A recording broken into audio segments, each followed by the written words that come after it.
Okay, this morning we got to hear from Joe White of Reuters a bit earlier in his conversation with Gina McCarthy, the White House climate advisor. And next we'll hear from a leading visionary in the self-driving industry. Please welcome to the stage, along with Joe White, Chris Urmson, the co-founder and CEO of Aurora.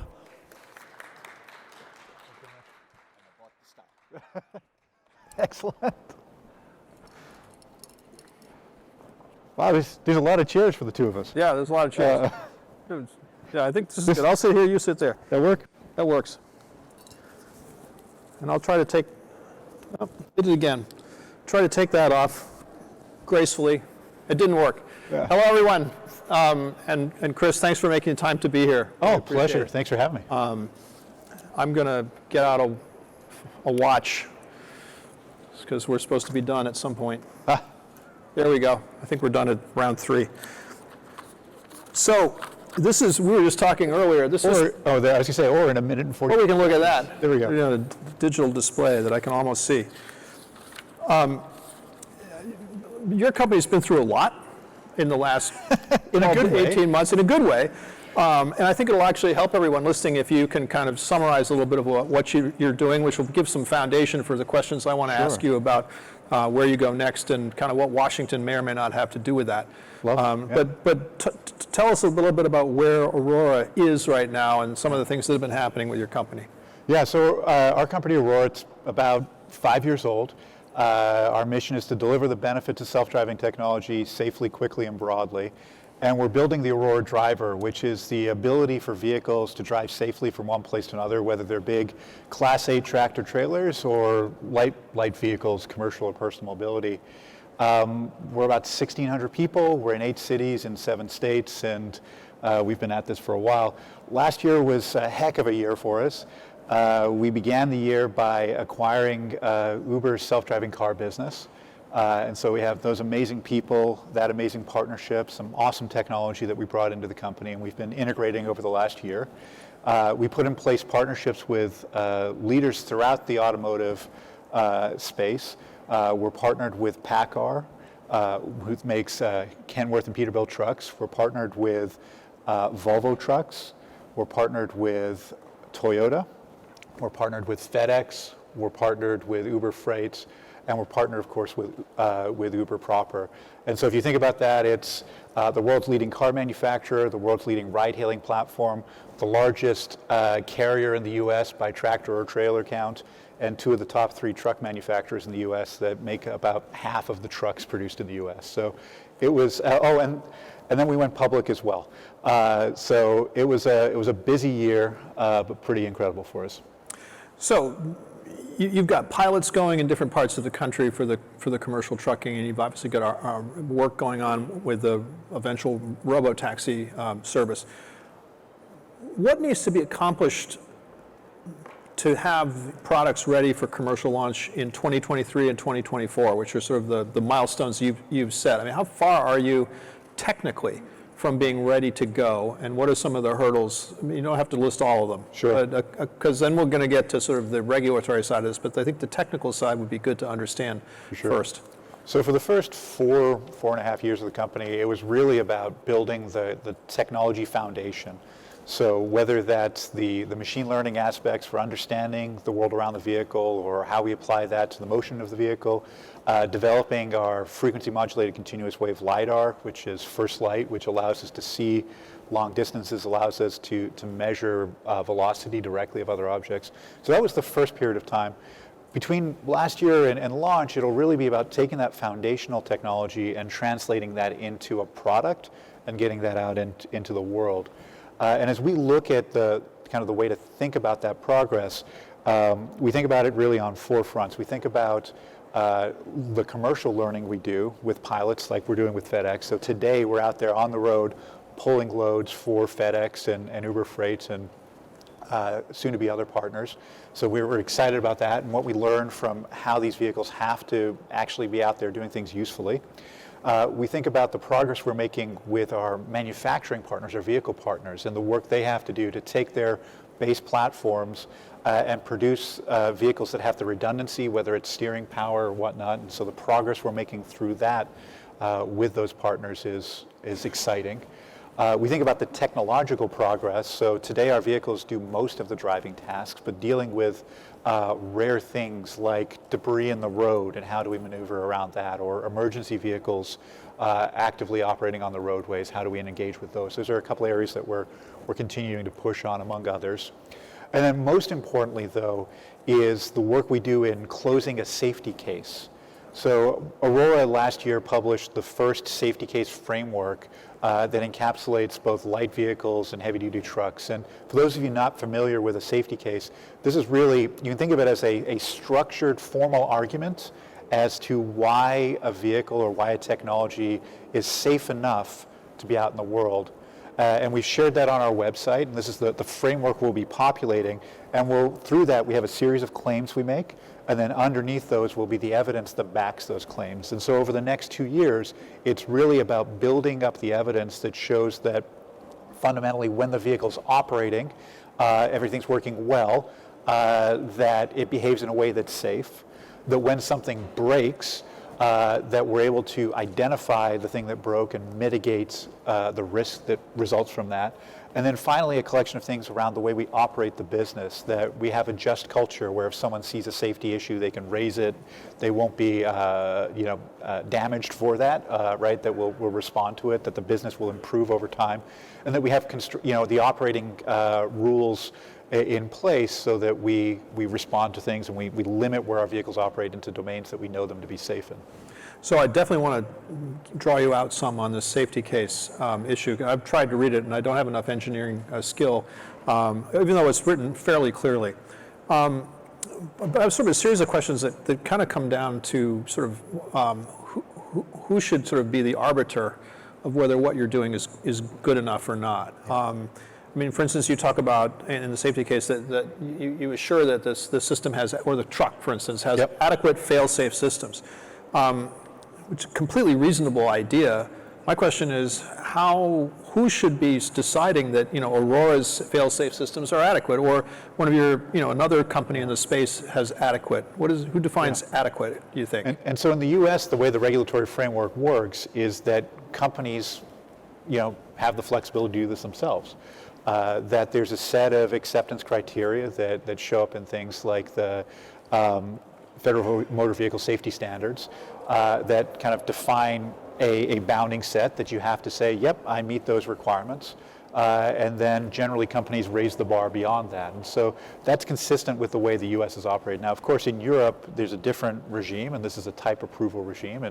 And Germany introduced the first law and passed it around level 3 automation. So vehicles that require a person to be readily available to come back into the driving task. So crudely put, it's sort of the FAA, there's an FAA model, and then there's kind of the motor vehicle, conventional motor industry vehicle model. Which of those two would you prefer? So I like the U.S. model, right? And I think that you, the company, decide kind of what is right, but in a public way. And the reason why is that there's a lot of backstop around this. It's not, right, it turns out we have lawyers in this country. We're coming to them. and that there are, there's a lot, whether it's at the federal level and their ability to reach in and identify things that are creating unreasonable risk on the road and block them from operating through recall or other action, or whether it's at a state level and the police's ability to inject themselves and prevent vehicles from operating. We've seen both of these levers put into action in the past throughout, both in the autonomous vehicle space, but just in the automotive space in general. So there is a robust set of check and balances around this that actually, limit any reasonable actors' kind of bad behavior. Right, but I mean, as you know, first of all, there's debate right now about what is reasonable in this space, and the pros and cons of beta testing technology on public highways and all of that.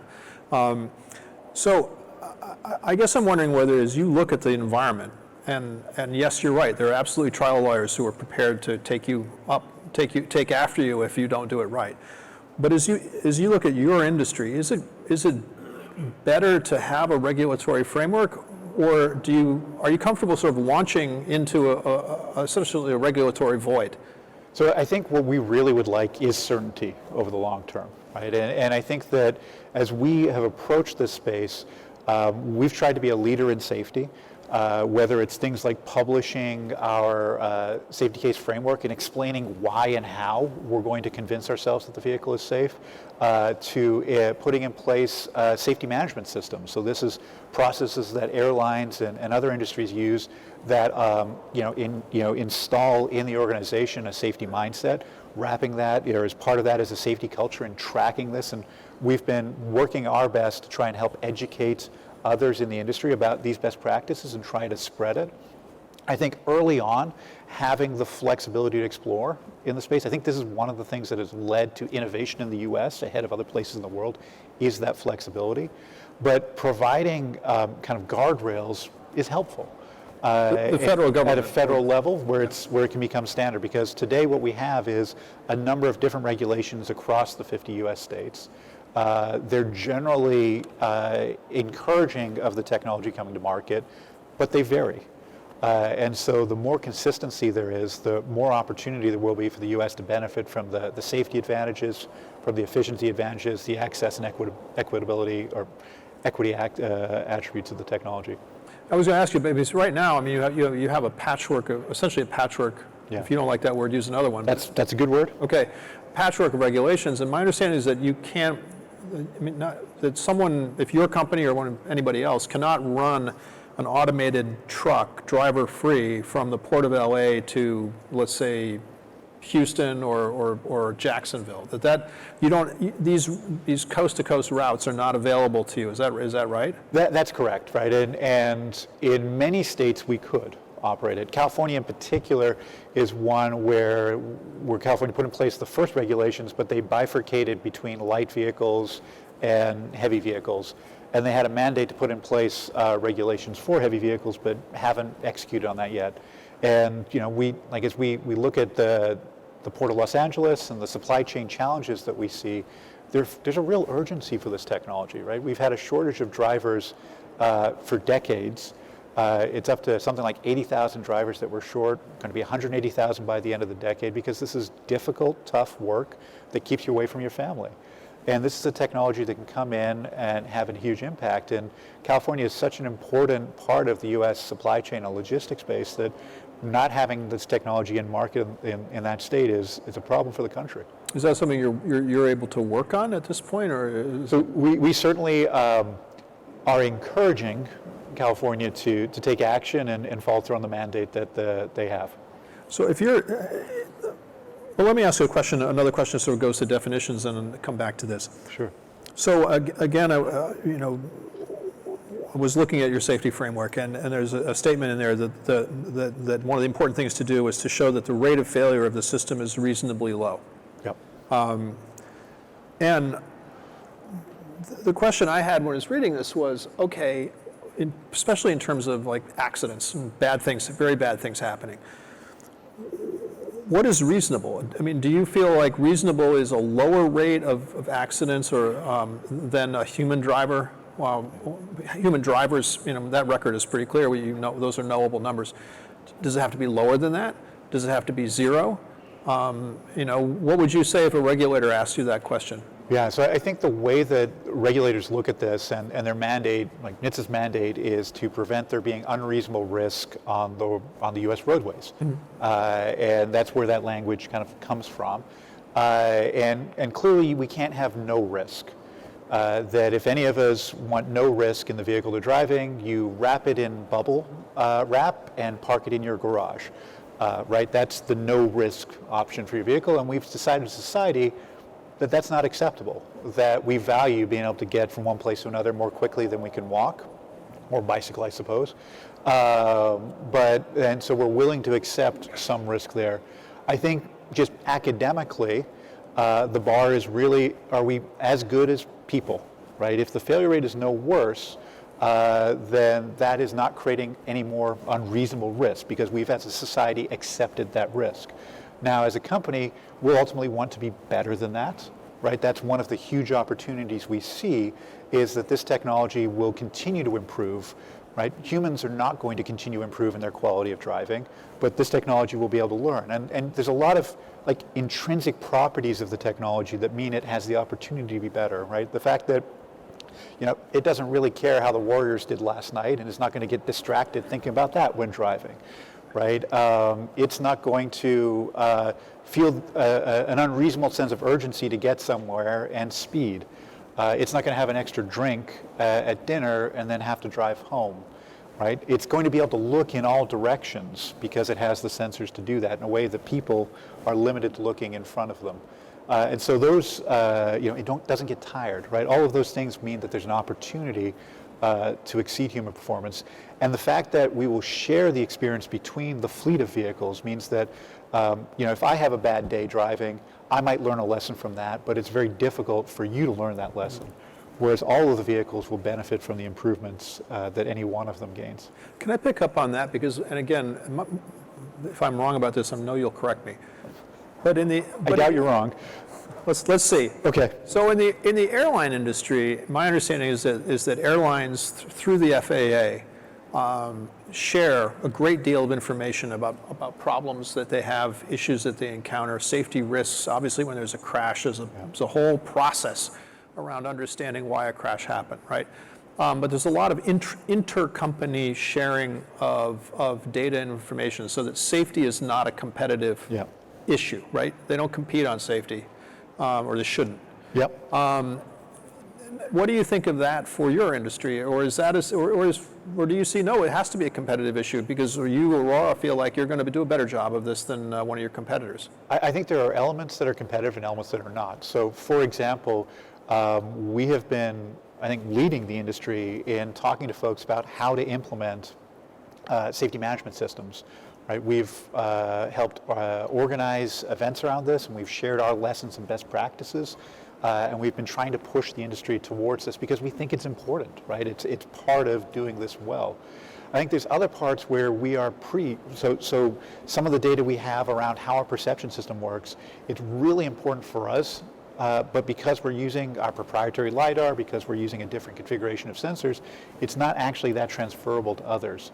I do expect as the industry actually gets into commercialization, as we start to scale, that'll be a really good process to continue to improve safety over time. And I think it's really hard to kind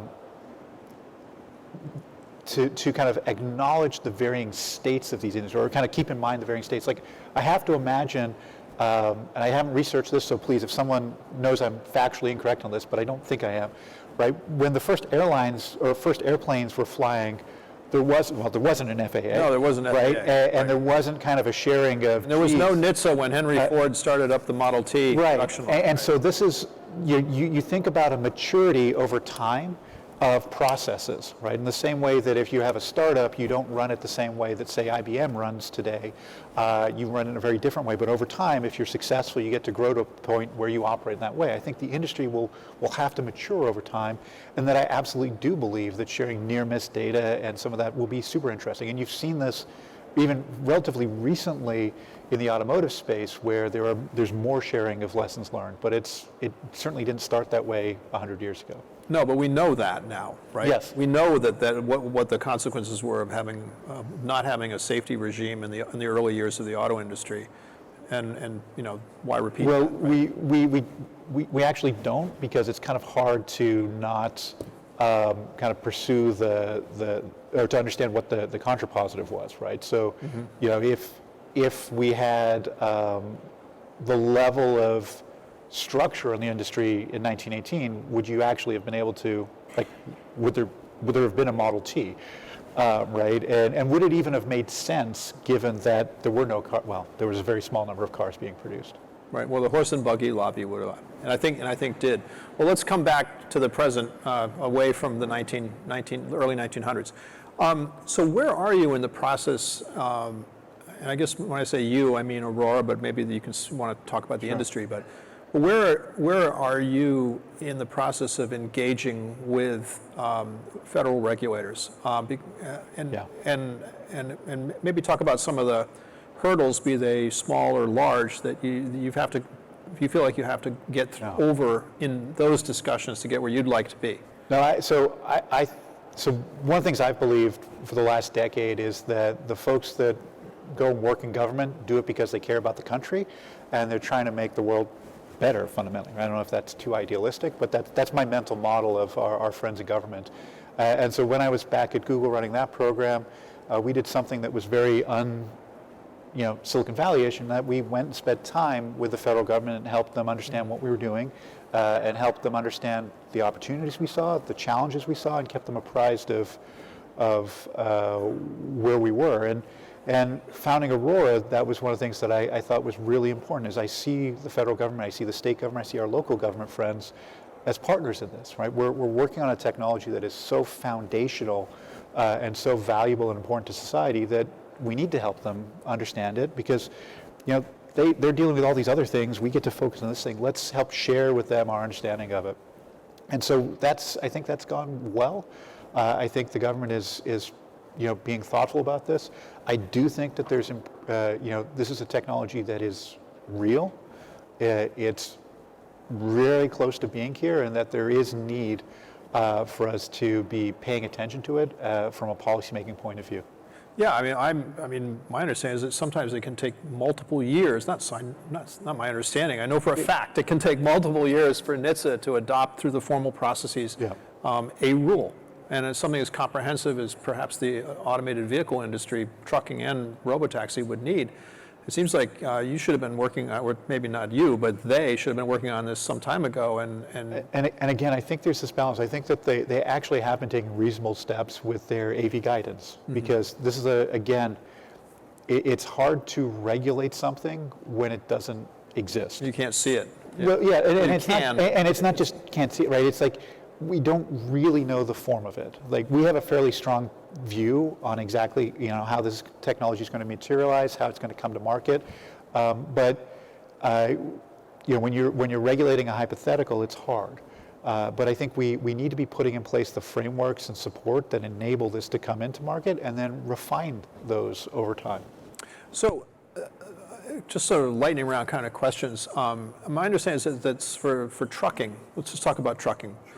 For trucking, the rules that exist were written for trucks being driven by human beings, by individuals. And there are some rules, for instance, if a truck has to stop, the operator, the driver, has to get out and put like a triangle, several hundred feet in back, that kind of stuff. Is that stuff that needs to be changed for you to be able to sort of operate legally, which I'm sure you intend to do? Is that the kind of stuff that you have to kind of go through paragraph by paragraph and say, wait a minute, we've got to fix that? And that's some of the dialogue that we have, is that some of this language really has room for interpretation. And so it's, okay, this is how we see this. This is the steps we're going to take to try to provide an equal level of safety or whatever it is. And, are we okay with this? Right, and those are the kinds of conversations that we have with both at state and federal levels. So you'd be planning to deploy drones to drop the triangles behind your truck? We do not currently have plans to use drones. I've heard one of your competitors does, but that's yes, it's very intriguing. And as you look at what you're trying to roll out, and again, this is pretty much a truck question. Yep. As you look at it, there's been talk about, well, maybe there should be automated truck lanes, or that this traffic should be separated, or that the trucks should be limited to certain types of operation. Again, as you try to plan your business, do you think those things are necessary? Do you think they're not helpful ideas? I'm just sort of wondering kind of where you see that maybe there should be, the automated trucks should be treated differently in the physical world, differently from, say, everybody else. Yeah, and my model for a decade plus has really been that we have to have the technology meet the world where it is today. And that if to deploy the technology, we need to go and build separated lanes and take that away from other users of the roadway, I think that's... I think you lost, hey Chris, I think you lost your mic.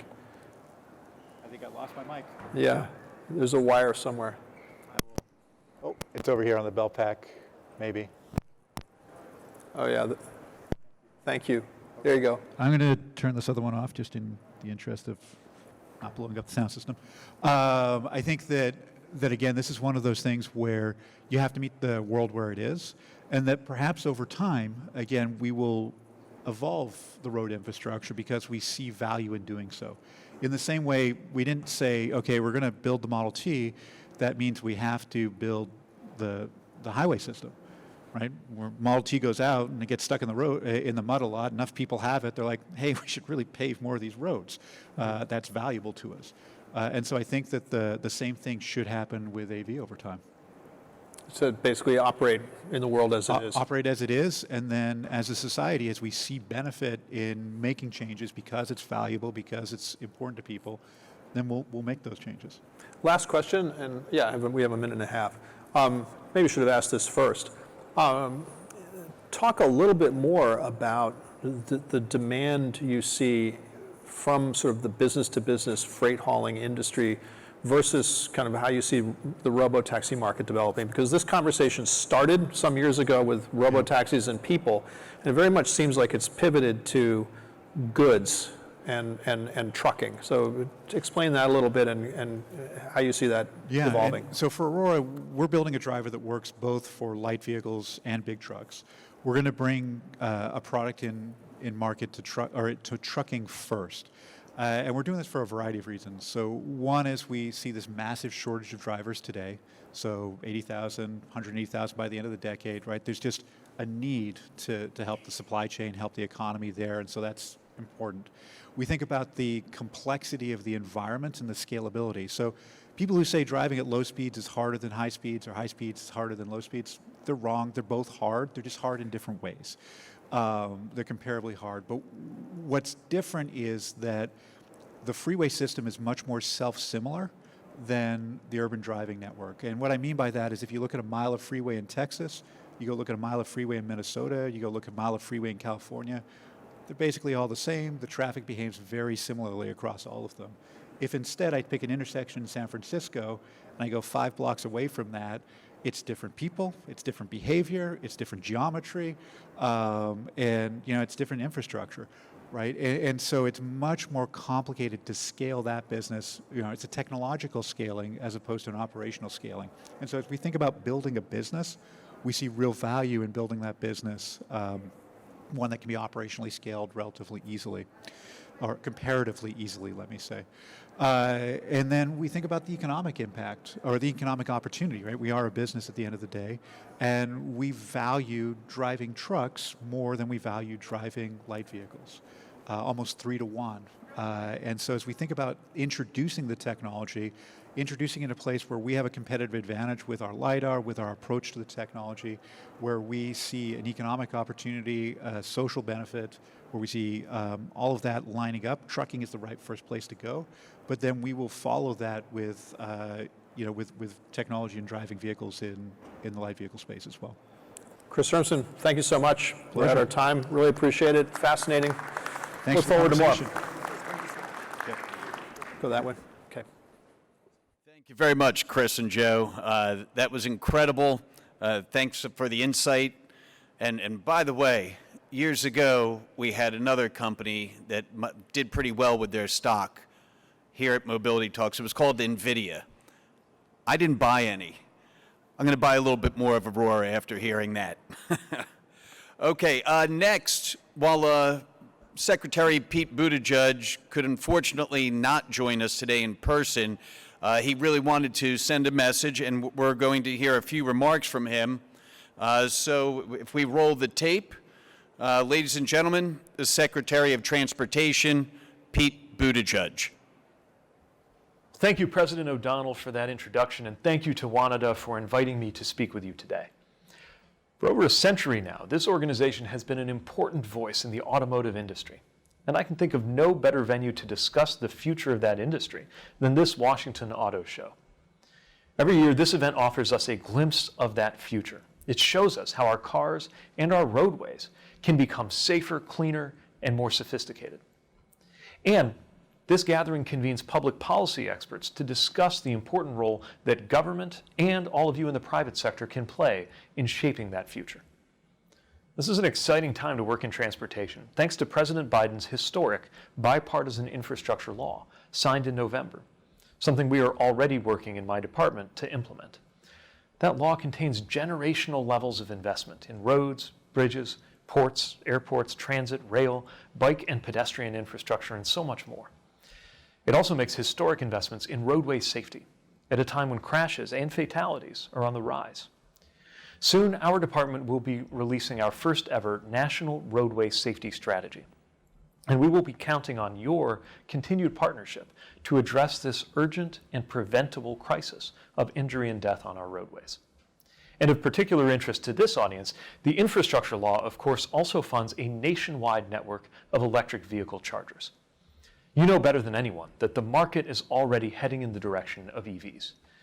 The only real questions are whether it will happen quickly enough to help us confront the climate crisis, and whether it will be American companies, American workers, and American consumers in the lead and reaping the most rewards. That's why President Biden has set an ambitious target for half of all new car sales to be EVs by the end of this decade. And this administration is planning to lead by example, moving our entire federal fleet to 100% zero-emission vehicles by 2035 and 2027 when it comes to light-duty vehicles. For our part, the Department of Transportation is designating new alternative fuel corridors and making it easier for states to use their transportation rights-of-way to support EV charging infrastructure. We've also proposed robust new fuel economy standards and made climate a key focus of our grant criteria, as well as our research and innovation work. And we're in the process of setting up a joint Office of Energy and Transportation, working with the Department of Energy to help deploy an equitable network of 500,000 EV chargers across this country. We can't do any of this alone.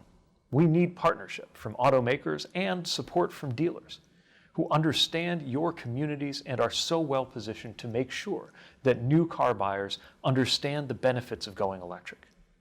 Selling electric vehicles, selling any vehicles, by definition, is what you do best, private business, not us in the government. But when it comes to electric vehicles, there is a national policy interest in your success. Because the truth is, accelerating the shift toward EVs benefits the country, and it benefits everyone.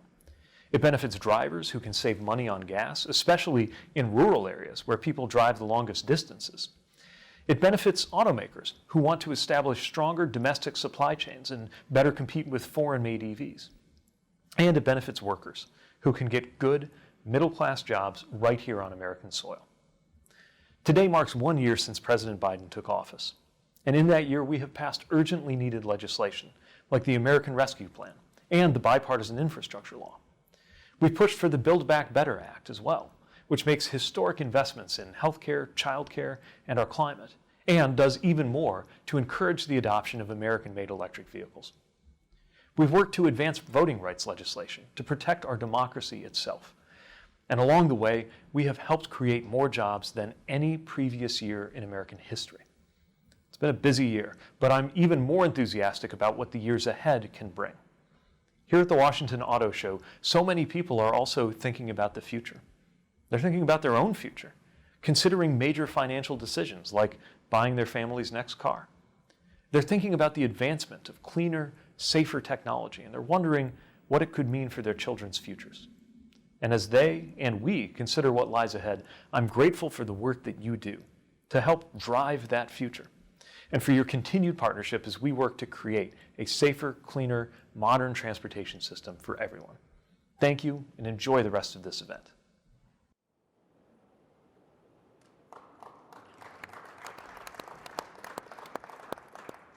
Okay, thank you. Good afternoon, everybody.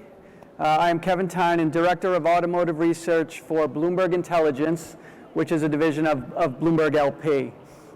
Today we are on a panel to the left here, Kathy McGee, who is the Director of Research for Virginia Department of Transportation, Trevor Paul, who's the Chief Mobility Officer in Michigan, and Matt Nelson, who's the Director of Government Affairs at Electrify America. We'll talk about infrastructure, specifically charging infrastructure today. And Matt, let me start with you.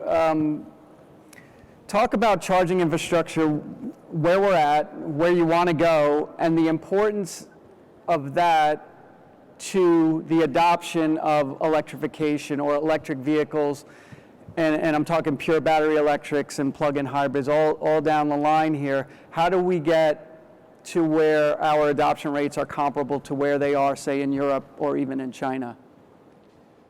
Well, first of all, thank you for having me here at the Washington Auto Show. It's nice to be at an auto show that's in a physical place again. It's much easier to touch and feel a car without a computer screen in the way.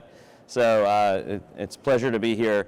The core question that Kevin just posed is a fundamental one, is what kind of infrastructure, what kind of charging stations are necessary in order for consumers who are going to spend the next 10 days walking through this place to say, I want to drive an electric car. We know that consumers prefer electric cars once they're in them from a driving perspective. They're faster off the line, they're quieter, they don't vibrate, they're cleaner, they're cheaper, they're fewer parts, you don't need oil changes.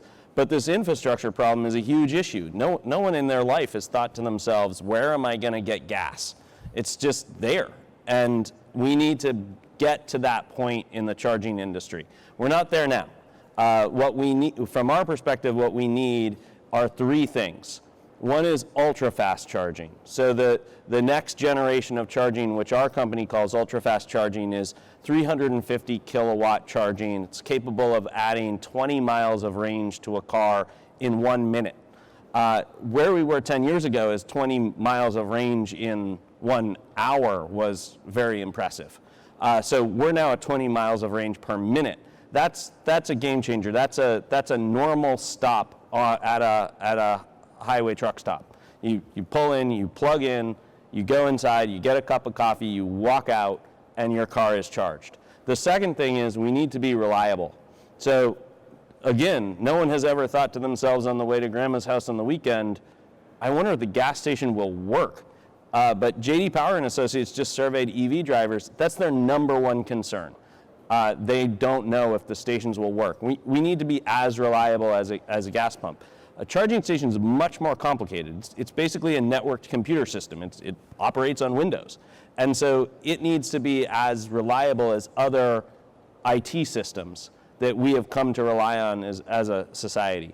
And the final leg of that stool is that charging stations need to be non-proprietary.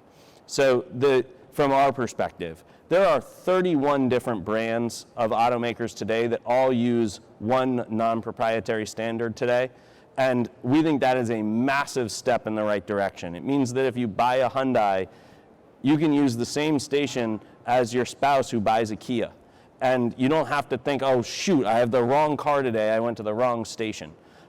This needs to be simple and easy. The customer is used to something that is fast, something that is reliable, and something that fuels every kind of car. And we think if we move in that direction as a fueling industry, we'll solve this problem for the consumer. And that is the prerequisite of EV adoption.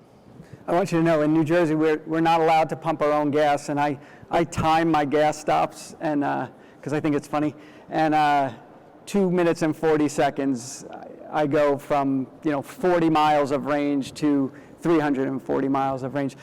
And Trevor, I'm going to come to you in 1 second. Is that doable? Is that even necessary, or is it 20 miles in a minute? Seems like it will get you, because most of the charge is going to be happening at home for the most part.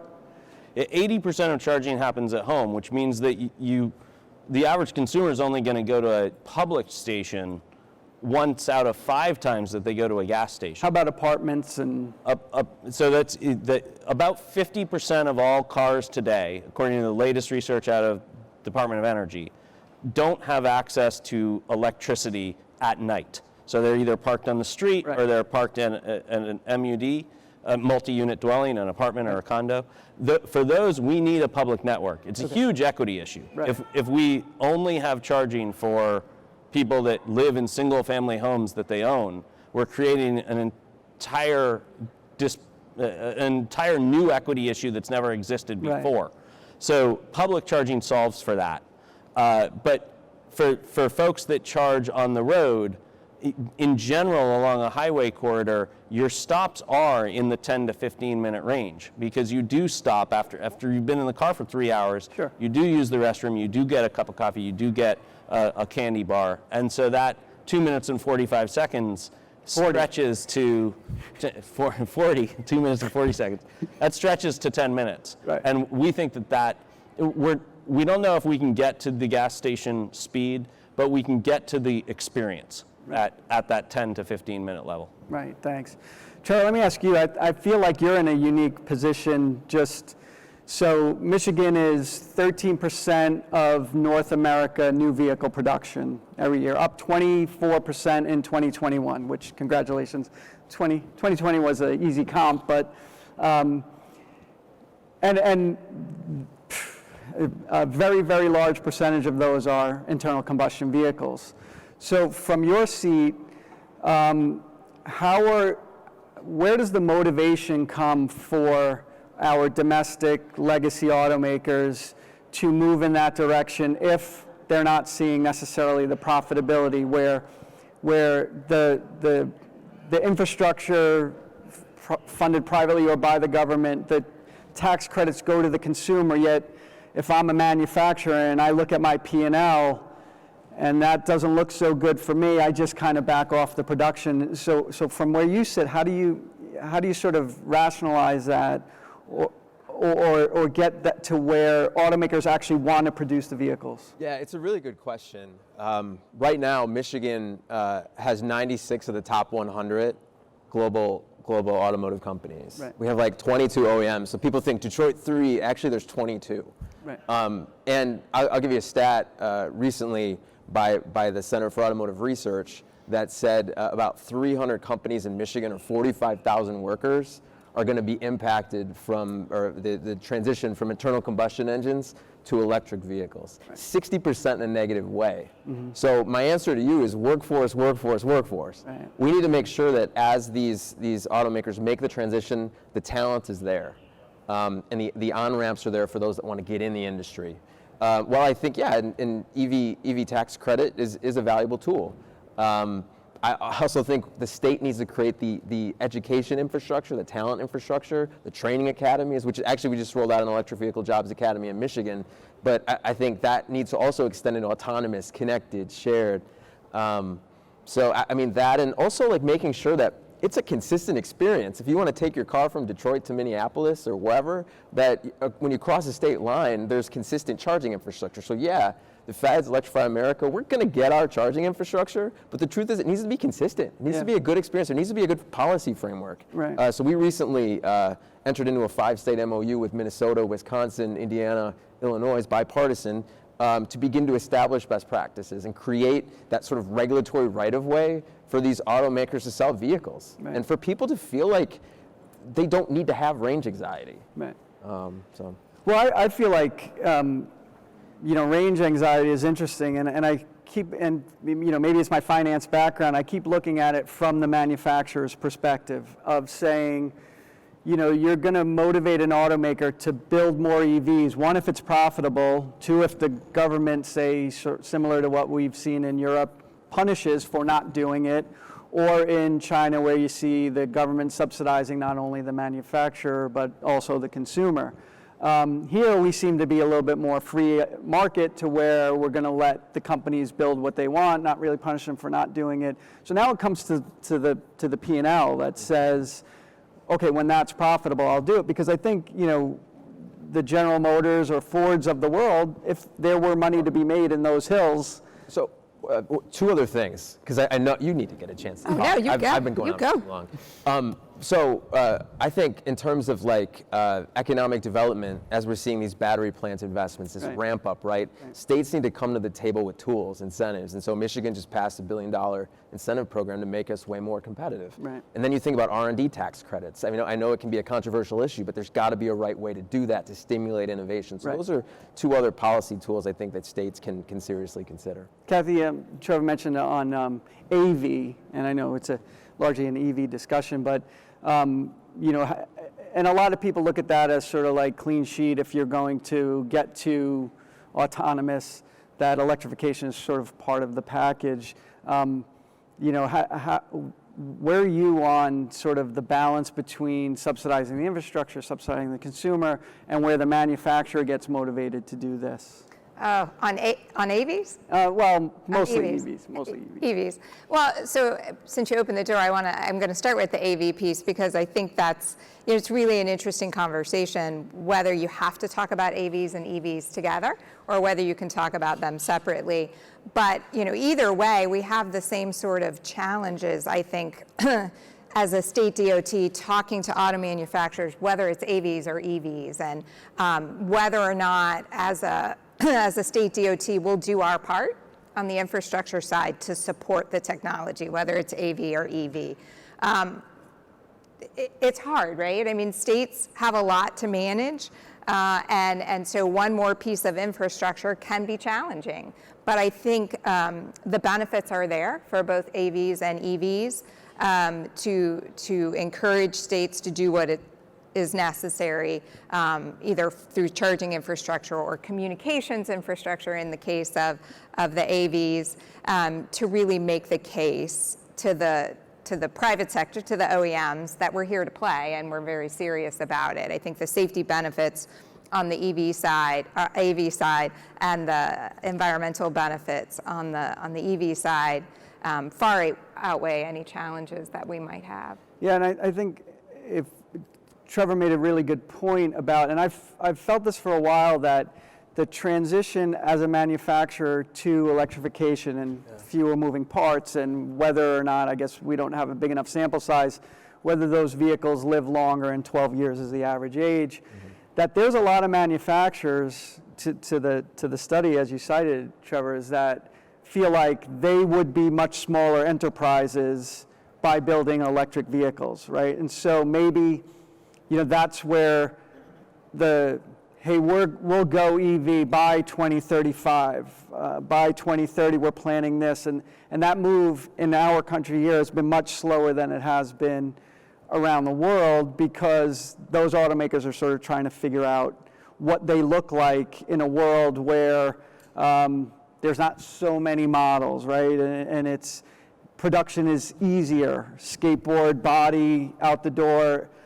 How do you think about jobs and like Trevor was talking about, in that world where production is easier, distribution is faster, and the vehicles just live longer? So I think we talk about that every time we talk about some sort of huge change in some sector of our economy, right? So we may lose jobs over here, but we're going to gain jobs somewhere else. So I totally agree with what you said about workforce. It has to be about building the workforce for whatever comes next. And I don't think that a reduction in workforce on this one side because of an increase in EVs and the fact that they live longer and don't require as much maintenance necessarily is a bad thing. It just means that we've created opportunities somewhere else, and we have to train that workforce to take advantage of those opportunities. It will be a huge change, though, right? I mean, that's the whole point, that we see these benefits coming, but we need to take advantage of those benefits to then fund opportunities somewhere else. Yeah, true. I was just going to say, another thing that probably keeps you up at night, I know it keeps our chief engineer at MDOT up at night, is integrated asset management. We're getting loads of federal money, and Yes. it's coming at different times. However, we have a dig once policy, where if you're going to tear up a road and put down fiber, you don't have to tear up the road again 2 years later. But what happens if there's another tranche of federal funds to do a bunch of new stuff? Like, what does that mean? It all has to be in sync. So as much as I think it's workforce, it's also like we got to time our infrastructure right, and that's not easy. That's impossible, It's right? hard. Because it takes years to plan a transportation project. And so we're trying to anticipate all the new technology that's coming.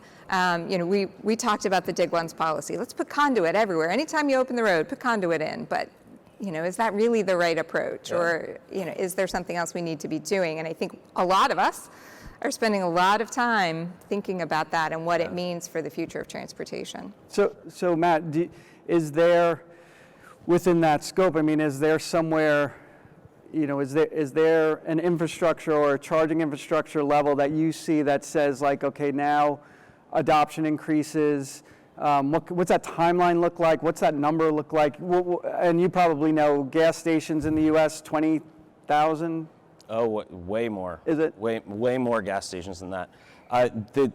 But you can't charge. I mean, you can't pump gas at home. So every fueling session is at a gas station, and whereas charging is at your workplace, as at your home, is also on the go in public stations. We think this core question of future-proofing versus gold plating, that is the core debate for policymakers right now. Congress just gave them $7.5 billion to invest in EV infrastructure, and if they do it right, they can transform transportation in the United States. They can make it possible for normal middle-class families to use an electric car as a primary car. But they have to make that balance. Our view is don't lean short-sighted. Make the investment on ultra-fast, make the investment on reliability, and that enables us to build infrastructure that lasts 10 or 15 years. If we do, the average charging speed of models on the showroom floor today is more than 150 kilowatts, which is 9 miles of range per minute. It's increased threefold in 5 model years. It's absolutely expected to keep on that pace. So if we don't build the infrastructure that is ahead of the vehicles, then we'll end up with dinosaurs. And not in 15 years, we could end up with the stations that were built 5 years ago are dinosaurs today. They don't charge the vehicles that are coming to market and that people are buying. And so we need to look over the horizon. We need to build charging infrastructure that is ultra fast, that works every time. That will solve the problem for a long term. And two quick things. So on that point, though, incrementally at the margin, what's the cost of leaping forward that far versus the way it had been done previously? So this is the most fascinating thing of the recent research that's been coming out. For a decade, the conversation has been, well, we would build more, but it's gold plating. It's too expensive. Then the analysts actually looked at this, and it turns out you can charge hundreds of cars a day at an ultra-fast charger. If you invest in a really slow charger, it's 1 or 2 cars a day. So in addition to ultra-fast charging being a lot more of what the consumer wants, it's also vastly more cost-effective. The best study out there says that At volume or right away? Right now. Okay. If we build the infrastructure for the Biden administration's own goals for EV adoption, then we need to build about 500,000 charging stations. But we need to focus on 350 kilowatt charging. If we do it that way, we only need 500,000 stations. If we do it with other technologies, you probably need more than 1 million stations. And the cost comparison is dramatic. The most cost-effective option focuses on 350 kilowatt charging and costs $39 billion. If we just do 150 charging, which is still considered super fast, that would increase the cost of public investment by $13 billion, or a third. It would cost $52 billion to meet the same need by investing in the slower, cheaper infrastructure. So it's totally kind of a mind reversal. Yeah. The more expensive investment is more cost effective because you have to build a lot less of it, because you can charge and serve many more customers. So it's better for the customer, it's better for the taxpayer, and it's better for EV adoption. And we only have a couple minutes. Is charging at home and public charging always two separate? Do we ever get to where that's one source of infrastructure that says charging would sort of take you off that and we put you on this and that becomes its own system? Or will we always have two separate processes for charging? We think we'll probably always have AC at home. I mean, we're an AC country. That decision was made a while back with the whole Edison Tesla thing. And so you don't have DC at home. But DC is how you deliver power at high power at volume. And so you're always going to have a public infrastructure built around DC fast charging. Ultra fast, in our view, should be the focus there. And then home and workplace charging will be on the AC side. You probably still will need both. But the big question that is always asked is, do we have to do charging in apartments and condos and all those folks that don't have charging at home? And it's extraordinarily expensive to do that. It's $10,000 a unit. So if you have to do that for half of the cars in the United States don't have it, that's $10,000 a unit. Do the math on that. That's way more than the $39 billion. It's $150 billion. Yeah. And so it is cheaper to serve the public through public charging. And we think if it's fast enough, then the consumer will be satisfied. But that's the key. It's got to be fast, it's got to be reliable, and it's got to be non-proprietary. And it can't blow a state's grid. Right. Yeah, I was just going to say, yeah. You know, something that I think each and every state has their own equation to solve there. You have that equation? No, not yet. We're getting there though. We're all having those conversations, Yeah, though. yeah. I mean, you know, weather, temperature. You know, there's a lot of factors that are going to play into 100%. range. All right, we'll leave it right there as this panel wraps up. Thank you to Matt, Trevor, and Kathy. Excellent stuff. I'm going to stay up here and introduce my next guest. And thank you and to our panels. Thank you, guys. Thanks. So next up, I'm going to introduce the CEO of Cars.com, Alex Vetter. And we'll talk about the retail space a little bit. Alex, good to see you. Thank you. My mic, there it is. So, very interesting times. Very much so. And we've talked about it. But I would argue this in the auto industry, from electrification, drivetrain, up through the retail channel in the way dealers are selling new and used, the way consumers are shop, compare, buy, finance, is probably a more dynamic period right now than at any time in history, and I would even include the 2009-2010 bankruptcy period. So how has Cars.com, which I think of, and I use it all the time, I'm waiting for our lunch, I was using Cars.com to compare a couple things. And so how has that changed from a classifieds company to what it is now, and what is it now? Yeah, well, first of all, thank you for using the product. I know you like the app. You know, just for perspective for the audience, I mean, we see real-time consumer demand across the country. So on any given day, we're seeing 26 million people shopping for cars. It'd be almost like counting the people walking in the physical showroom, but all across the country. And so I can see data by city, by zip code, by brand, all over the country. And then we also build and power over 5,000 dealership websites. So a full another 50 million users on dealer websites. So we can see, relevant to the last topic, EV demand by brand. We can see EV demand by state. And so I think listening to the panelists that you had, you know, I think I'll just add, there's a consumer adoption issue on this as well, which is the consumer is certainly lagging a lot of the investment discussions that are being had here today. Well, and you have ideas why? Well, I think some of it is infrastructure. I would not deny that, and I have my own opinions on that infrastructure. But you know, EV search share nationally right now is less than 5% demand of the consumer market. We saw it hit a high water point of about 8% in California, and that took both federal and state incentives to drive it to an 8% market share. And so, you know, I think as an industry, we need to be careful not to overinvest in infrastructure to try to meet consumer demand.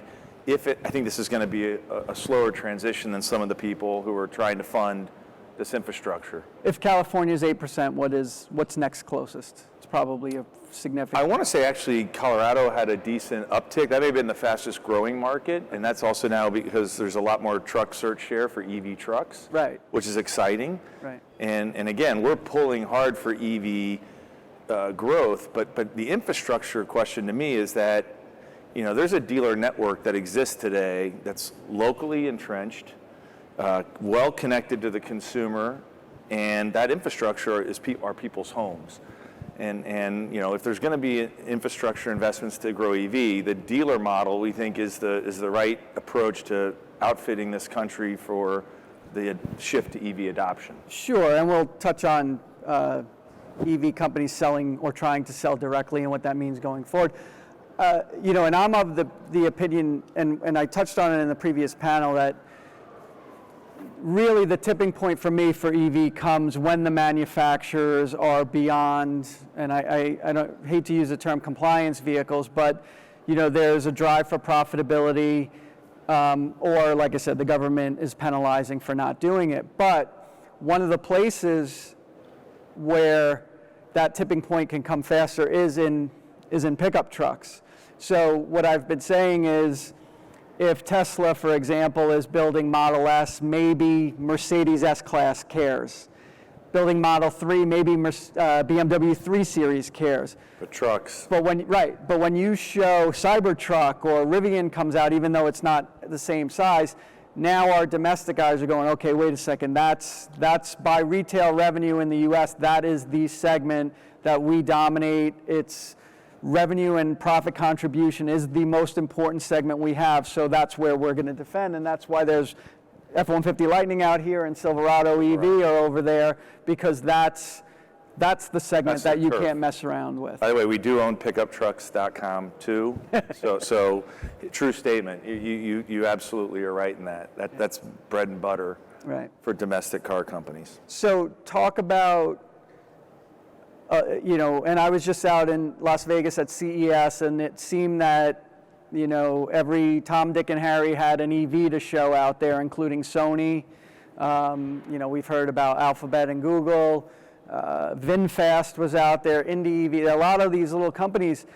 And I think the Rivian, Lucid, and Tesla are probably the biggest examples of selling direct. So what does that mean? I mean, we can interpret what it means for you, but is that a threat legitimately? Well, look, I think there's a lot of discussion right now on Capitol Hill and other places about the direct-to-consumer model in auto, and certainly everybody talks about the direct sales model, but no one spends enough time talking about the ownership model. And if you study at all vehicle ownership, the local dealership model is super needed post-transaction. You can order anything, but a car is a working piece of machinery. Yes, it takes less service as an EV than, I guess, but trust me, you still need service for any piece of machinery to that degree.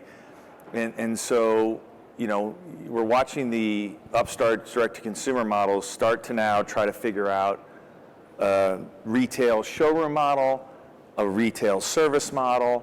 And so if the domestic car companies, put their shoulders behind how do we support our dealers, they can get to critical mass and scale far faster than these upstarts. So there is an arms race right now to figure out how to get local, how to get hyper supportive in terms of same day delivery, or having the inventory where the orders are coming in and the service elements. And so I think many of the domestic car companies, again, they have the infrastructure.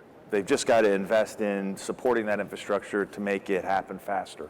Yeah, and I agree. I mean, I think that, well, statistically, we saw, and at Bloomberg Intelligence, we compare average transaction price in any given month of VINs that have sold to their sticker, to the typically equipped MSRP. October, November, December were over sticker in the U.S. new vehicles.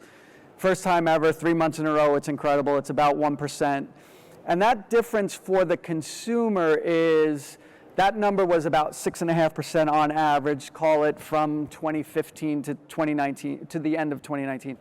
Now it's 1% over. So in dollars, the consumer, rather than expecting $2,700 off the sticker on average, is now paying $350 over. And I'm not sure that's sustainable, but talk about that as it relates to your business. It's sustainable as long as there's limited supply. Sure. And that the process is better. And the process is better, but I think this is a classic, to tie these two conversations. I think investment should be based on actual supply or actual demand, not a biased demand for growth. And I think, and public companies, obviously have a bias for growth where, most of the private small business sector, right, is trying to really run an actual business day to day. And you know, I think the pricing delta we see in real time, used car prices, new car prices, we are starting to see the first, you know, downtick in used car prices because we are starting to see a slow roll of new cars coming back into the dealership lots. And it's being led by some of the import automakers who've gotten their manufacturing back on track faster. And so we do think used car prices are due to come back down to the stratosphere, but it's not going to happen until there's sufficient new car supply available to meet the demand that's out there. Right. We look at it as what we call the affordability gap between the two, right? If that gap gets too wide, people will buy pre-owned. Automakers, you know, it behooves them to keep that gap tight, and then you have the benefit of being the first owner.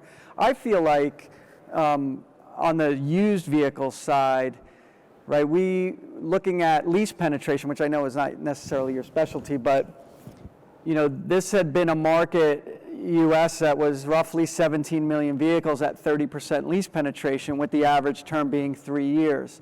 So you're looking at 5 million off-lease vehicles, right, every third year. Yep. 2023, because in 2020 we were like a 14.6 at 25% lease penetration, is the first year we're going to be below 5 million off lease. And then 2021 was a 15, but at like 20%. So we're like 3 and change million off lease coming back. Talk about like certified pre-owned programs, because it seems like that's where that would really suffer. Yep. And pricing in general. Well, it would. I think the manufacturers have gotten away from certified pre-owned programs in the last few years, but they need. Why? Well, I think before COVID, there was certainly still a heavy push market. I think you are starting to see them come back now, trying to reinvigorate their certified pre-owned brands. You know, I think, again, the dealers are the primary point of education for consumers on a lot of this, aside from my websites. You know, they actually need that data to know what's available today, and whether it's EV or CPO, you know, both the internet does provide a healthy degree of education, but for most consumers, this is a bigger transaction than most people in the industry realize. It's, you know, second largest transaction in most people's life. They do want independent, credible consultation. You know, should I buy, you know, certified pre-owned? How is the used car pricing going to hold up over the next few years? There's not a lot of sophistication in the buyer's eyes in terms of knowing, is this a good deal today, or how's this going to look when new cars come rolling back? Do you think that changes, or is that just something that the consumer is?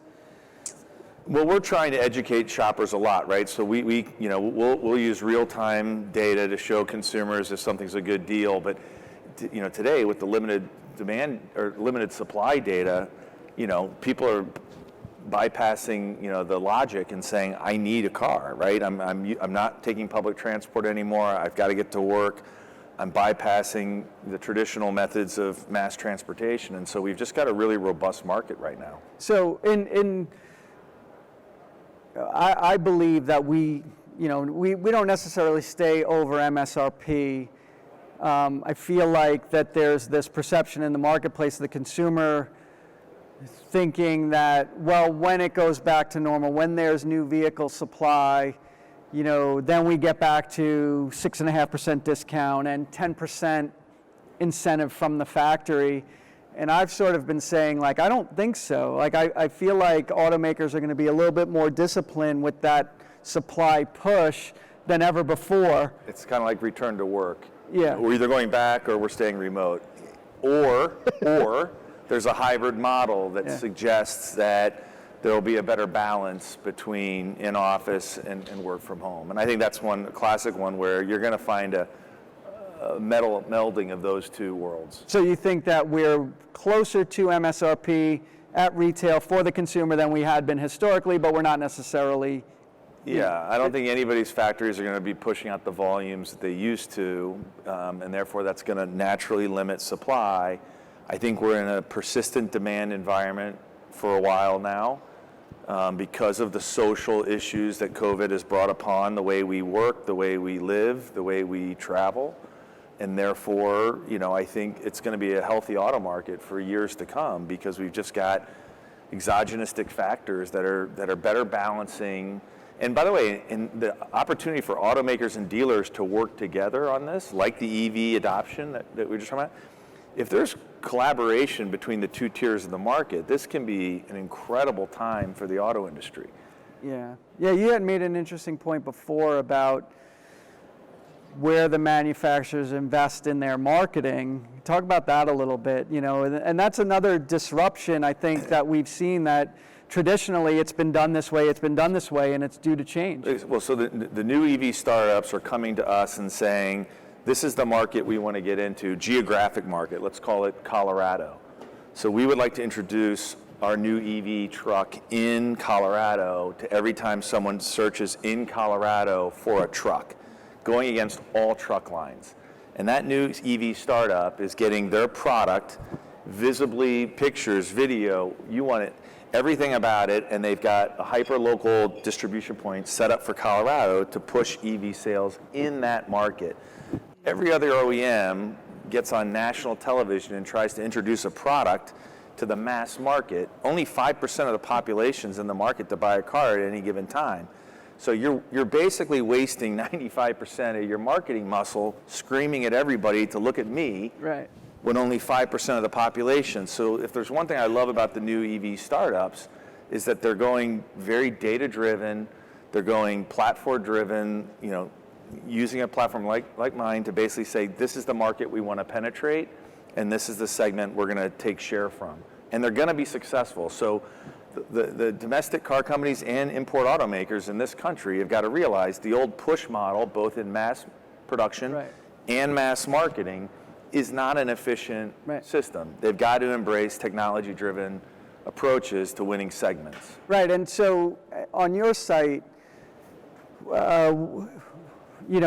consideration versus intent, you have hurdles for where a buyer has real intent, and I guess that would be sort of like lead generation? Or I think we've got like 1% of our audience that looks at our product for sport, and 95%. Probably me. Yeah, you. 95% of our audience is actively searching for a car today. Right. They are looking at makes, models. It'd be like someone walking up and down this physical showroom floor, but on a national and geo basis every day of the week. Right. It takes a lot to put this on. There on our site, it's like available 24/7. So we can see real-time demand by brand, by market. And I think there's an opportunity there to help both EV companies grow market share much more efficiently than trying to build out a national infrastructure or a national launch. Those are huge capital calls for startup businesses to get big fast, and it generally doesn't produce good financial returns. And talk about some of the other things. I know you had a financing arm acquisition recently. Yeah, we did. We recently acquired a company called Credit IQ, which is basically now doing the same thing we've done for, keeping a level playing field in auto, is that, we know that financing is a big part of the buying experience, and so we're letting lenders basically compete directly on the platform for auto loans. And so, rather than letting the individual be priced, we're pricing the deal through the lender network, and so that's an exciting new issue as well. Same thing with delivery. Yeah, again, we're big proponents of the dealer model. When COVID hit, we turned on the ability to offer home delivery and had almost 10,000 dealers, turn on it based on a geographic radius that they were willing to deliver. So again, I hear all the EV infrastructure, things, and I'm like, the infrastructure's there. It's called a local dealer network. And, the manufacturers need to get behind it because they are more agile than any federal or institution nationally is going to execute on any of this stuff. So if there's investment coming, it should go into that dealer network. I mean, we bought 3 cars in our family. They've all been brought to our home on same-day delivery. Dealers in Chicago, and I'm sure in DC now, will do home service pickup for service, same day. They will come to your house, pick it up, bring it back to you in the evening. So this notion that you always have to go to the dealership, I kind of think is an old model. And what's great is the dealerships are proving that they too are location agnostic. They will meet the customer where they are, and they will do whatever it takes to, we have enterprising dealers now that are installing EV stations in consumers' home because they want a luxury buyer. EV sales, are mostly for secondary cars, and they tend to skew up market. So we've got dealers that are installing EV stations because they want to build that relationship with that household because they're likely going to have more than one car, and they tend to cover many brands, and they want to service that customer. So that infrastructure is clear as day. I learned today GM's got a dealership within 10 miles of every American's home. Think about that. That's incredible. And so that infrastructure is second to none. Right. Also, talk about a little bit, I guess, customers and or competitors, the direct online only, pre-owned only sort of sites that have popped up. And this is something, this is pre-COVID, right? So, and we look at it from the dealer group's financials, and gross margin on new vehicles had trended lower forever. It had gotten to about 4%. That's gross margin at 4%. So what you started to see was if pre-owned was 8 or 9%, well, let's invest or grow used. Yeah, let's grow used, and now we're still 50+% in parts, counters, and service base, and and that's where, say, Carvana pops up, Shift, Vroom, all those companies sort of pop up of like, I feel like they saw CarMax's sandbox and said like, hey, that's a pretty good deal. Look, no parts, no service, no new.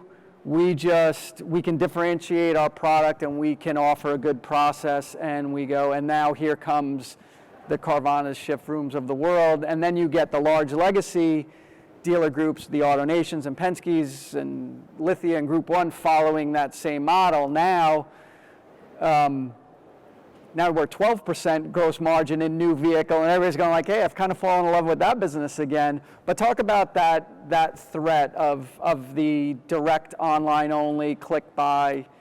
Well, first of all those guys are my customers, Sure, so I have sure. to be somewhat careful what I say. And actually, every car site that launches makes me feel good because it kind of adds so much clutter to the space. I'm grateful that we own Cars.com. It's kind of like the duh factor for our brand. But most of those car companies list that inventory on my platform because, again, since we're not biased to any one manufacturer or any one seller, the consumer knows that we're going to curate the market independently. And I just think that's lost on a lot of people, that it's nice to be in this industry, but not really be biased to Sure. anybody because You're an exchange. we're an exchange. We'll let consumers rate cars negatively and visibly, and I know it bothers some of the car companies and they get mad about it, but it's like, it's what the wisdom of the crowd says about your product or service. And so all the various entrants to the market, participate in our marketplace for that reason.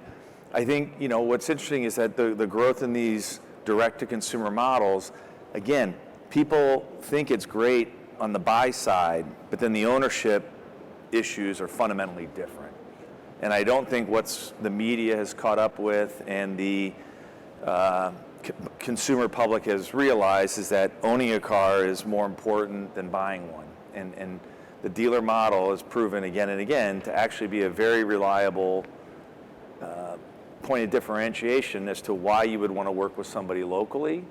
And look, we don't want to ship cars all over the country. We'd rather you find what you want to buy online and get it delivered to you by a local dealership, because now the dealer has that last mile relationship and they can take care of the issues both to get this paper signed, but also post-sale issues, which inevitably happen in this category. Just the media doesn't talk about it.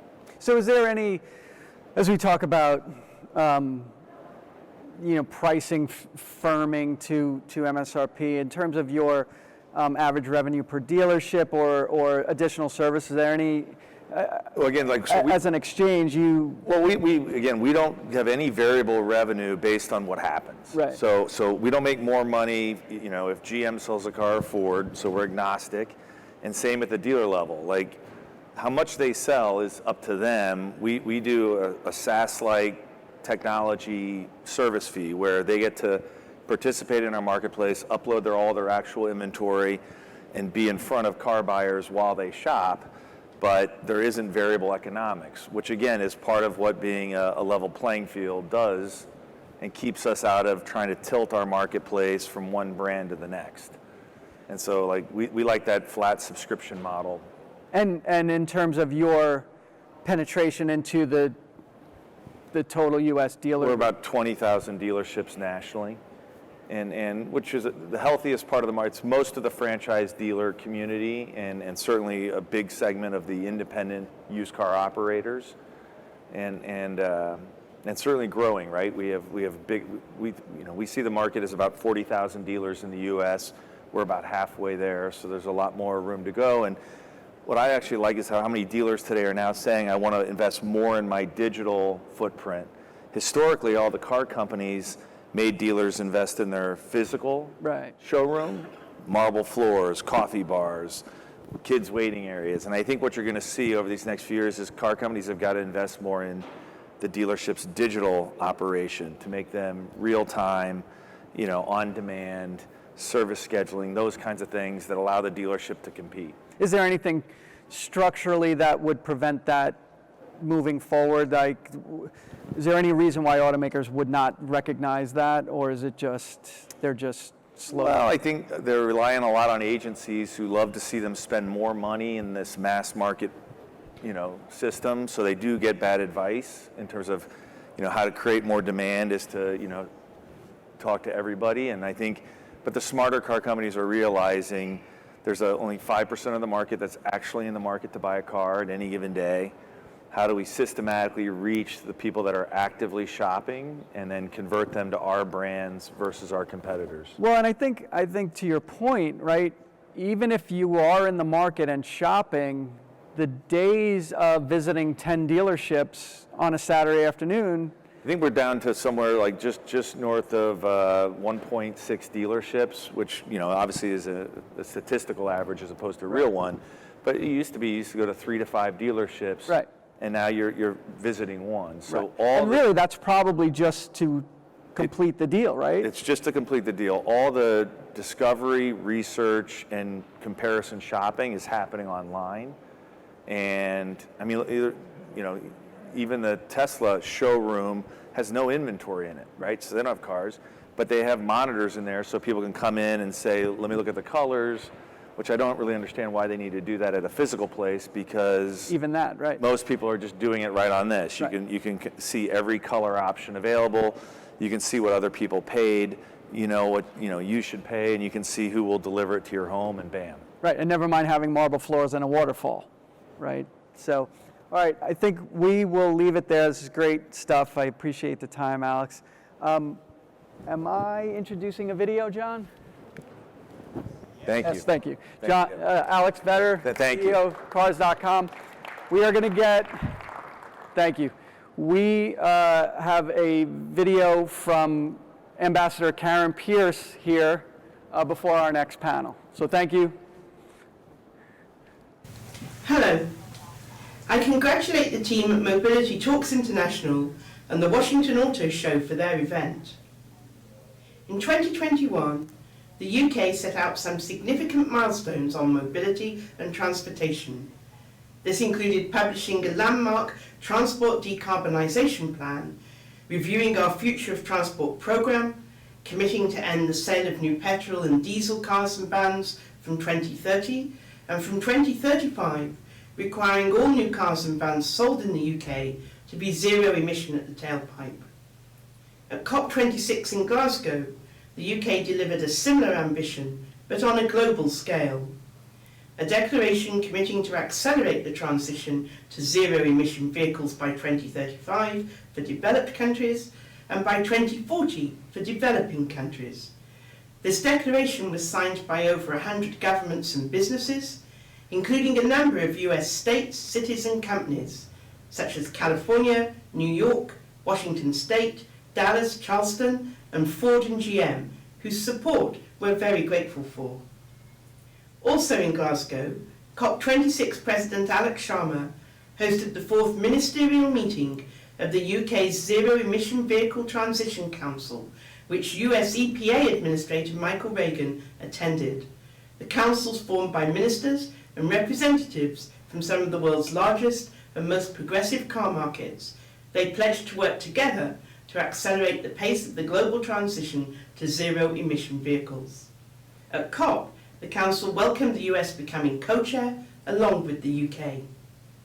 As co-chairs, the UK and the US will work together to facilitate effective political dialogue among ministers from leading automotive markets, building consensus and driving collaboration that helps accelerate and manage the transition to ZEVs by 2040 or earlier globally. In 2022, the UK and US will work together on 4 high priority areas. 1. Charging infrastructure. 2. CO2 or fuel efficiency standards and regulations. 3. Heavy duty vehicles. And 4. Supporting a global transition. Beyond this important bilateral work, the UK has a long tradition of manufacturing premium vehicles and developing advanced propulsion systems. In addition to UK brands such as Aston Martin, Bentley, JLR, McLaren and Rolls-Royce, we are proud that manufacturers such as Ford, Nissan and Stellantis have all made significant investments in the UK electric vehicle supply chain within the last year. I thank Mobility Talks International and the Washington Auto Show for their leadership and their support in this critical area. Thank you.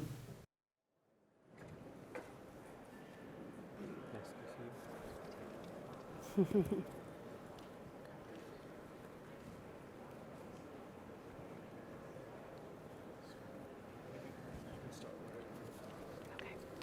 you very much. Okay. All right, great. Good afternoon, everyone. Hello, my name is Jennifer Safavian. I'm the president and CEO of Autos Drive America. Autos Drive America is a trade association representing international automakers and their operations throughout the United States. And it's my pleasure to be here today with all of you and with those who are watching virtually as we head into our next panel, which is titled International Policy Trends in Electrification and Autonomy. And we actually have a lot to cover in our 30 minutes or so. So I'm going to go ahead and dive right into it. I'm happily joined by a distinguished panel of guests here, and I'm going to take an opportunity to introduce each one of them and ask them an opening question before we dive into some of the other questions, just to kind of get the ball rolling. And why don't I go ahead and start with Dr. Monica Gorman, who is the Deputy Assistant Secretary for Manufacturing at the International Trade Association, and you've been there since March of 2021. Monica, can you please tell us about your role in the Biden administration and their goals on climate change? Sure, happy to. And it's really great to be here. Thank you for being here. It's just a privilege to be able to talk about the future of the auto industry, the role that electric vehicles in particular are going to play in climate change and addressing that challenge ahead of us. And then I'm also maybe happy to chat about supply chain issues, which I suspect are on people's minds. Perhaps just a little bit. That has been one of the dominant themes of my near year in this position. But let me start with climate. And I think I don't think I can overstate just how important addressing climate change is to the president and to this administration. From the beginning, he signed our executive order on tackling climate change, and it is permeating everything that we're doing. And we know that in the auto industry and the role of electric vehicles and new technology, it's going to be absolutely crucial to hitting our climate goals. The administration, again, is putting this front and center. So in the bipartisan infrastructure bill, there is a lot in there to really enable the uptake of electric vehicles, in particular by laying the foundation for an EV charging network. And then, of course, with the Build Back Better legislation as well, that will add so much more to really just have what we need in order to tackle this tremendous change ahead of us. The goal is net zero by 2050. It's a tremendous challenge, but we know that with all of the ingenuity that we have here in the United States, it is possible to tackle, and so we're looking forward to doing that together. Excellent, and we'll get into some of that a little bit more. Our next panelist is Mr. Seiji Takai, who is Director of International Policy Planning Division within the Road Transport Bureau at the MLTI, the Ministry of Land, Infrastructure, Transport, and Tourism. It's quite a mouthful. Mr. Seiji, let me ask you, I know Japan has been very focused on accelerating the development of autonomous vehicles. Can you tell us a little bit more about the Japanese government's perspective on the future of autonomous transportation? Okay, thank you, Jennifer. And good afternoon, everybody. And I'm happy to be here now, and I would like to explain the Japanese policy and purpose and targets related to automated driving.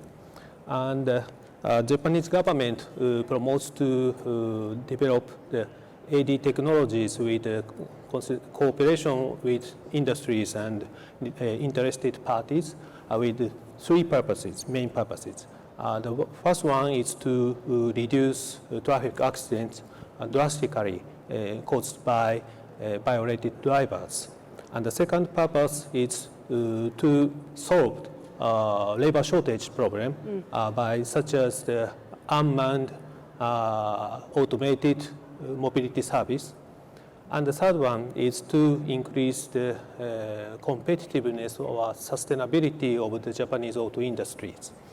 And in 2014, the Japanese government firstly developed a strategy for realizing automated driving technology by 2025 and has been revised every year.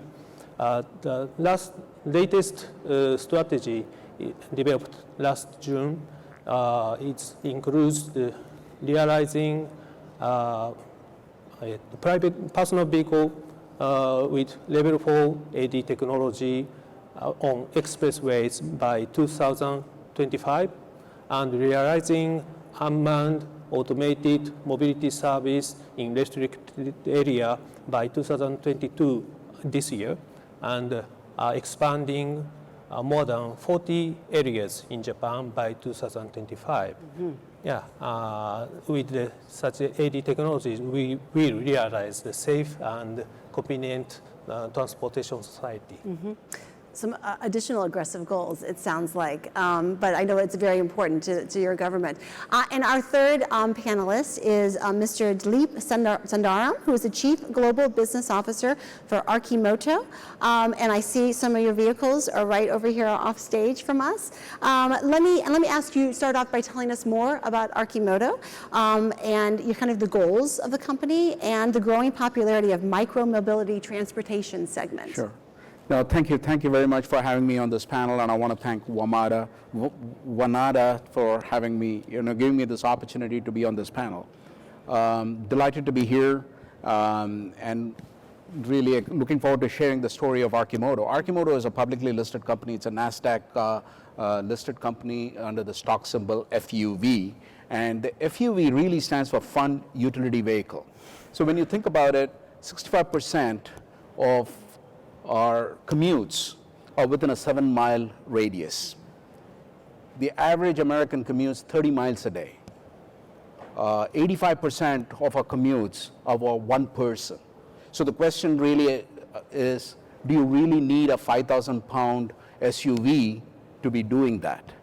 So why not right size? So the whole concept of micromobility, the whole concept of Arcimoto, the goal of Arcimoto is to right size our mobility, which is basically within a 7-mile radius, mostly 90%, 95% of the time. So this is really what we are aspiring to do. It is fully electric, it is highway legal, it is street legal, and it has a range of about 100 miles, so you never have to worry about it, unless, of course, you're taking a whole bunch of stuff to the beach with the kids and the family, then of course you may want to rent something else. But this could be your primary vehicle is really our goal. The other thing I think I want you to think about is, this is not just about solving a climate crisis or a climate change issue. It is also about improving the quality of life within a community. An SUV could cost as much as $50,000, $60,000, $70,000, whereas this is rather inexpensive compared to that. More so, the footprint of an Arcimoto is about 1/4 the size of an SUV. So think about how you reduce congestions in our roads. So anyone who's used the Beltway will understand that, right? Okay, or 95 for that matter. I mean, so, and then how you utilize the parking lots that kind of free up. Well, it goes from a parking lot to parks. Isn't that good for our children? Isn't that good for a community? So basically, I mean, the good thing about a micromobility is the fact that it improves, not only does it have an impact on climate change, positive impact, but it also improves the quality of life within a community. Very good, thank you for that. And I'd like to start now kind of into more of the deeper questions. And I'm going to start with supply chain, something that Monica mentioned that I'm sure is on everyone's minds these days. It is certainly, I think, COVID-19 has really exacerbated the situation with shortages in all industries. It's not something just the auto industry has encountered, but everybody is encountering it. And certainly it's something that the government is more aware of these days. Consumers are much more aware of it. It's definitely in the public view. And so, I wanted to start off, Dileep, with you, ask you a general question. So from a manufacturer's perspective, has Arcimoto experienced similar problems? I mean, obviously there's been a lot of talk about semiconductor chip shortages, and other shortages in the auto industry. So I'm curious, from your perspective in private industry, have you encountered similar shortages with supplies? And if so, what have you been able to do to alleviate some of these issues? Right, so yes, of course, we have, like any other manufacturer, whether it is in this country or any other country, I mean, we have experienced serious shortages, and not just the chips and the semiconductor chips, but also in many other materials. Mm-hmm. And the problem is exacerbated because of also the long lead times, and particularly if it is coming from overseas. So we have those issues. So I think the way we need to address it, and this problem is not going to go away in the short term. It's probably going to last for another 2 years. And if you really think about it, during the pandemic, many of the transportation companies, they decommissioned their ships, and to bring that back to operational status is going to take some time, and that is number one. And number two, also, a lot of the manufacturers, the suppliers, reduced capacity during the pandemic, and again, they're also working towards increasing the capacity. So yes, from a customer standpoint, I think one of the things that we have to do is make sure that we're well stocked up. This is not the time to play just in time, because it's not going to work. Ultimately, I think to a certain extent, the power has shifted from the customer to the supplier, because they are able to now they're able to sell the capacity to the highest bidder, so to speak. So those are the challenges that we are facing as a manufacturer. And Monica, from the U.S. government's perspective, and let me start by saying we, in the industry, very much appreciate the Biden administration's efforts this past year, right, to really jump in and try to get a handle on these shortages with regard to supplies or port congestion, right, and really appreciated the administration, reaching out to stakeholders and trying to find some solutions or some workarounds. Of course, we all know, as Philippe just said, that there's no easy solution, no quick fixes, right? But can you perhaps talk a little bit more about what the administration has been doing, is trying to do, and are you seeing any difference? Yeah, no, I'm certainly happy to. And I should preface this by saying I started in this role March 1st. I come from 2 decades in industry where I worked in supply chains for 2 decades in the private sector. And we used to toil in relative obscurity. Nobody really thought about supply chains. And I think what is just really seminal about this moment is how the pandemic has made clear, in many ways, the fragility of the global supply chain. And so it really is a moment that we want to learn from. And think about, once we come out of this, what are we going to learn so that we don't have that kind of fragility going forward. Okay, so just thinking about the administration's actions. So in February of last year, the president signed Executive Order 14017 on strengthening America's supply chains, and that launched a 100-day sprint for several agencies, including Commerce, to deliver 4 reports on 4 critical sectors, so semiconductors, advanced batteries, pharmaceuticals, and critical minerals. And my team helped lead the semiconductor report that Commerce was charged with. If you haven't had a chance to look at those report results, really, really in-depth reports here, looking at the industry, looking at the challenges, and then mapping out a roadmap as to how we're going to tackle them, I would encourage you to go to the White House website. They were released in June. But there were a number of common themes that came out for these critical sectors. So first, we need targeted public investments. We need to invest in some of these sectors here in the United States. And I'll talk about semiconductors because that's what I know best. The CHIPS legislation, it is pending in Congress. It will lead to new fab construction here in the United States. We need more supply of chips, full stop. So it is critical that we get that legislation passed. We invest in making chips here in the United States. It also makes clear, I mean, again, here in America, we're phenomenal at research and development and innovation. It's what we do well. But we also need to make sure that we continue to commercialize and build those products that we invent here in the United States. So how do we get better at tying innovation to longer-term sustained manufacturing? We also need new models of public-private collaboration. Supply chains, ultimately, companies manage their own supply chains.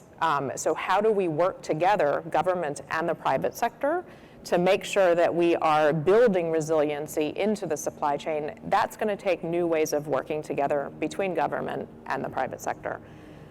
And then last but not least, some things need to be onshored here. I talked about public investment, but not everything can be. And so we need to also work with our allies and partners around the world to think about how do we friendshore, how do we nearshore, how do we build resiliency in the supply chains so that there aren't these choke points, so that when one disruption happens, the whole world suffers. That's going to take working with our allies and partners and doing this together. So that gives you sort of a quick sense of it. I'm happy to dive into semiconductors in particular, but that's sort of an overview of some of the key themes that we're working on. And now the challenge, EU 14017 also mandated several one-year industrial base reports. Those will be coming out next month. They're going to be a deeper dive and really set forth a strategy as to how we're going to tackle supply chain resiliency in each of those industrial bases. So a lot more is coming on this, but again, they probably should call me Deputy Assistant Secretary of Supply Chains because I feel like that is where I've spent most of my time. I just can't stress how important this work is and how much time we're spending on it. Yeah, no, absolutely, and it is very important, and we are appreciative of the efforts. Has any progress been made? Have you seen any difference? Yes, so I wish there was a silver bullet. There isn't, and particularly with the semiconductor chip shortage, we have spent a lot of time talking to stakeholders across all sectors. Our secretary has convened stakeholders. Just to try to understand what some of the challenges are. We launched our request for information, asking the private sector to share with us just so that we can better understand transparency upstream and downstream in the supply chain. And so that is leading to some innovative ways of thinking, both how do we address these near-term challenges, but also as we look ahead, what strategically can we do so that we don't find ourselves in this position again. Yeah, and I think that's obviously the key. That's the most important thing. So I very much appreciate that you're on top of this for all of us. Yeah, stay on that. Yeah. Seiji, question for you. With regard to the Japanese government, I know that they last June created the strategy for semiconductors and the digital industry. So can you explain a little bit more to us, what that is and how the government is working to ease the current chip shortage for you all? Okay. Japan is the same situation as the US, that is faces severe shortage of semiconductors, which pushes down manufacturing products in Japan, because we also rely on the overseas production very much. So the Japanese government developed the strategy for semiconductors and digital industry last June, and strategy shows the government should support to secure the foundation of domestic manufacturing with governmental funds, and also with regard to existing factories in Japan, the government should identify targets and leaders for semiconductors manufacturing bases to make bold change. And yeah, that's it. Great, thank you so much for that. Turning to another issue, and that is talking, there is obviously a lot of investments being made by the industry to move towards electrification, autonomy, and the government is also putting a lot of money towards that as well. One of the things I wanted to ask all of you actually is, we're putting all this money towards it, all this investment. There are so many exciting new vehicles and models to choose from for consumers, and a lot of different options. It's really exciting. But we find here in the U.S. and I think in Japan also that consumers are still a little hesitant to adopt these new technologies. And so I guess I'm curious as what do you all think? What policies can be put forward that would help consumers, perhaps feel more comfortable in purchasing these new technologies, these new vehicles? Dilip, you want to start? Okay, sure. So let's kind of step back a little bit and kind of like think about what we need to encourage purchase of electric vehicles and adoption of electric vehicles, not just in this country, around the world. Let's look at what China has done. They sell 2.3 million vehicles every year, and you can compare that to 300,000 here in the U.S. Okay, and U.S. is the largest automotive market as of today, but we're only selling 300,000, whereas they are selling 2.3 million. And then you look at Europe, they're way ahead. So part of it is financial incentives, that is a la Germany. Germany offers somewhere in the order of about 9,000 euros for purchase of electric vehicles. On the other hand, what China has done is invested. I mean, they don't offer much, it's only about $2,500 or so, but then they have invested tremendously in charging stations, in batteries, production, and so everything that is connected with electric vehicles. And so you have those two different models of how to promote and encourage the sale of electric vehicles, because in Germany, it is about 400,000 vehicles are being sold, just in Germany. And they are a population that is like about 1/5 of the United States. So I think from a perspective, from a broad-based policy perspective, one is definitely investing in charging stations. If you look at the top, say, 5 or 6 countries, United States is second in terms of the number of charging stations. But on a per capita basis, United States is the last. Okay, and Netherlands is the top. So one is definitely investing in charging stations that would give comfort to the people that there is, they don't have the range anxiety. Right. The second is, of course, investing, and then Monica, to your point, I mean, this was a brilliant point, was we need to invest in battery capacity here, battery manufacturing capacity. Okay, we cannot be dependent on other countries, and it's all mostly in Asian countries, and like China, Korea, Japan. That's what we are dependent on for batteries. So we just need to bring it into the U.S. and have those manufacturing capabilities here in this country. So I think those would be my input into how we can increase the adoption of electric vehicles. Yeah, and I think that touches upon two main things you hear a lot in surveys that are done of consumers, right? It's range anxiety, right, is holding them back, and oftentimes it's cost as well. And certainly the infrastructure bill that passed a few months ago, signed into law, provided $7.5 billion to put more money towards public charging stations. And so over the next several years, we're going to see a lot more of those, which I think should help consumers feel a little more comfortable with the range. So what do you think, Monica, in addition to those points? Or do you agree? Anything else? Yeah, no, I think you've made some excellent points. And I mean, first, the president has been clear. He set an ambitious target that we want 50% of the U.S. passenger fleet to be electric by 2030. So that is the marker that we're driving towards. And I think you've hit exactly what the two biggest challenges are. So it's consumer anxiety on range, and it's price. And on price, I mean, clearly the administration supports consumer incentives to purchase, and so that's one way we can tackle price. But on the range question, I mean, it goes down to infrastructure. So we have laid the groundwork now with the bipartisan infrastructure deal that has been signed, and we want to see Build Back Better, which is going to bring additional incentives. I do want to note that last month the administration released the EV Charging Action Plan that outlines steps that federal agencies can take to develop and deploy chargers throughout American communities. So that is one aspect. In the infrastructure law that you mentioned, it envisions a nationwide network of 500,000 EV chargers by 2030. And there are also special programs for smaller and underserved communities as well. We need to make sure that this works for everyone. To your question on cost, there's $5 billion in funding for states as well, with a goal of building that national charging network. And then there's additional 10% each year for the Secretary to provide grants to states to help fill in some of those gaps. We know, though, that, an additional frustration sometimes for the EV consumer is the chargers themselves. And so right now there's a network of over 100,000 public chargers, but they have different plugs, they have different payment, they have different data availability, and that can be extremely frustrating and just adds to that anxiety. So the electric vehicle charging action plan also looks at a more uniform approach, trying to provide more convenience, more consistency, which we hope will then make it easier for consumers to adopt this technology and reduce some of that anxiety as they become more comfortable with the network available to them. Very good. Yeah, I appreciate that. Saiji, so for Japanese government, are there additional policies that haven't been mentioned that the government is focused on there with regard to either EVs or autonomous vehicles? Yeah, concerned EVs, also we have the subsidies and tax incentives for EVs.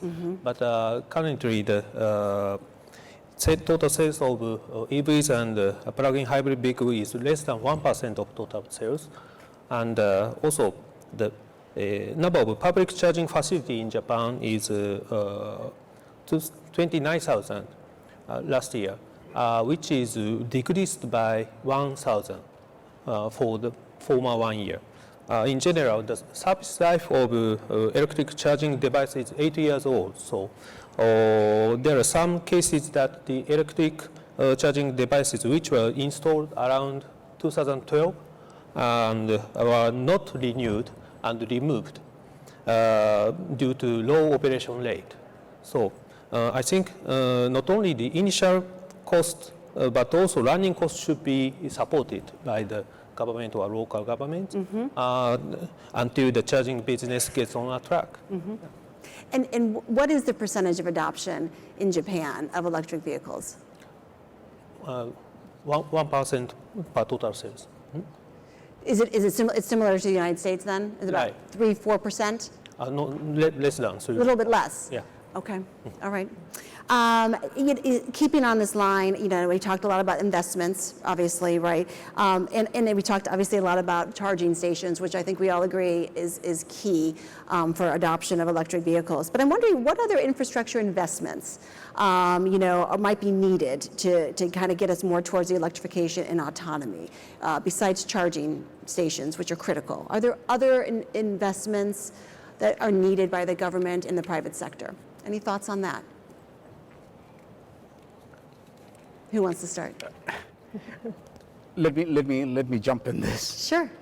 First, I know that you said other than charging stations, I'd say charging stations first. I'm sorry. That's the obvious answer. I'm looking for other. No, and I'll tell you a little more about that. But then I think we just need to spend a little bit of time on this, because 500,000 by 2030 is not enough. Because China is going to be at 5 million by 2030. They're already at 800,000. They're going to be at 5 million by 2030. So we need to be a lot more than that by 2030. So that would be my input. Okay. So and then, from a private sector and someone who is vested in electric vehicles. So having said that, there are other investments that are necessary. Some are political investments, like regulatory, for example. Like any new construction should have a charging station. Okay, so that should be on a regulatory basis. On the other hand, we should also invest in telecommunications, because as we kind of go through this process of electrification as well as autonomy, because it'll start coming together very soon, then obviously we're going to need a lot more bandwidth when it comes to communications. So those would be what I would think we definitely need as an investment. Again, and getting back to batteries and chips. Yes, two key ingredients. Exactly, two key ingredients, and that is again something. Saiji, any further thoughts from you? Additional investments? additional investment. Concerned with ADs, is it okay? Automated driving? Yes, yes, of course. Yeah. It seems to take more time for realizing level 5 AD technology, autonomous technology, which also requires the improvement of the infrastructure with huge cost. So, however, I think for the mobility services, the route is can be designated in advance, and so the cost of infrastructure might be not so expensive.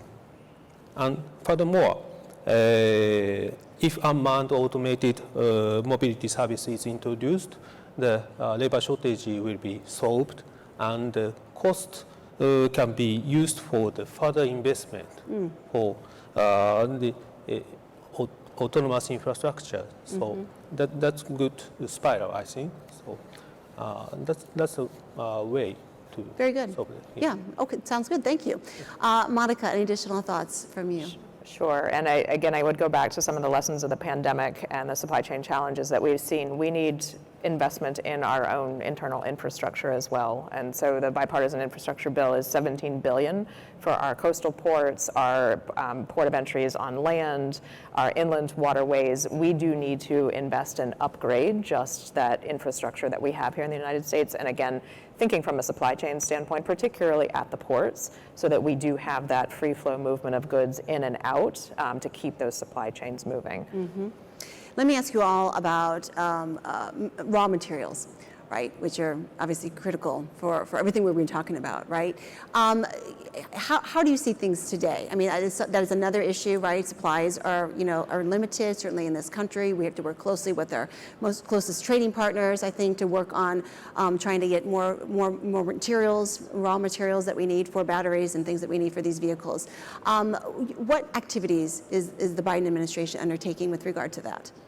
Yeah, so it's a great question. I mean, I mentioned critical minerals was one of the 4, 100-day sprints because it is identified as so crucial, whether you're talking lithium or rare earths or just these minerals that are absolutely essential to the next generation economy. And on the one hand, we're looking at where do they exist in the world, but that it's so much more than that. It's also the supply chain. It's where are they processed and all the stages, and then where are they needed. And so again, I would urge folks to go to whitehouse.gov, take a look at what is in that 100-day report. You will see the focus on critical minerals continue throughout the one-year industrial base assessments that will be coming out shortly. Because again, they underpin so much of the critical technologies to where the economy is going and where the future is going. Dilip, any thoughts on that? See, for us, I mean, of course, our sourcing strategy is all manufactured items. So we don't really kind of have to do much with raw materials per se. But having said that, the fact of the matter is the raw material prices, the raw material availability impacts us tremendously through the supply chain process. So of course we are concerned about the stability of the supplies. And so we support every action that the government has taken to ensure the stability of those raw material supplies. Seiji, do you have any additional thoughts on that? Okay. But let me ask you a different question. The World Forum for Harmonization of Vehicle Regulations, or the WP29, is working to build international framework or like a regulatory framework, right, for these advanced vehicles that we've been talking about, so that it's not a country-by-country effort.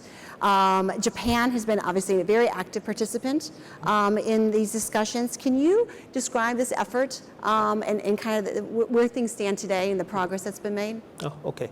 And as the vehicle market is worldwide, and vehicle regulation should be internationally harmonized, and so Japan is promoting to contribute to the discussion at WP29, which the UN regulations and global technical regulations are developed and revised under 1958 and 1998 agreements.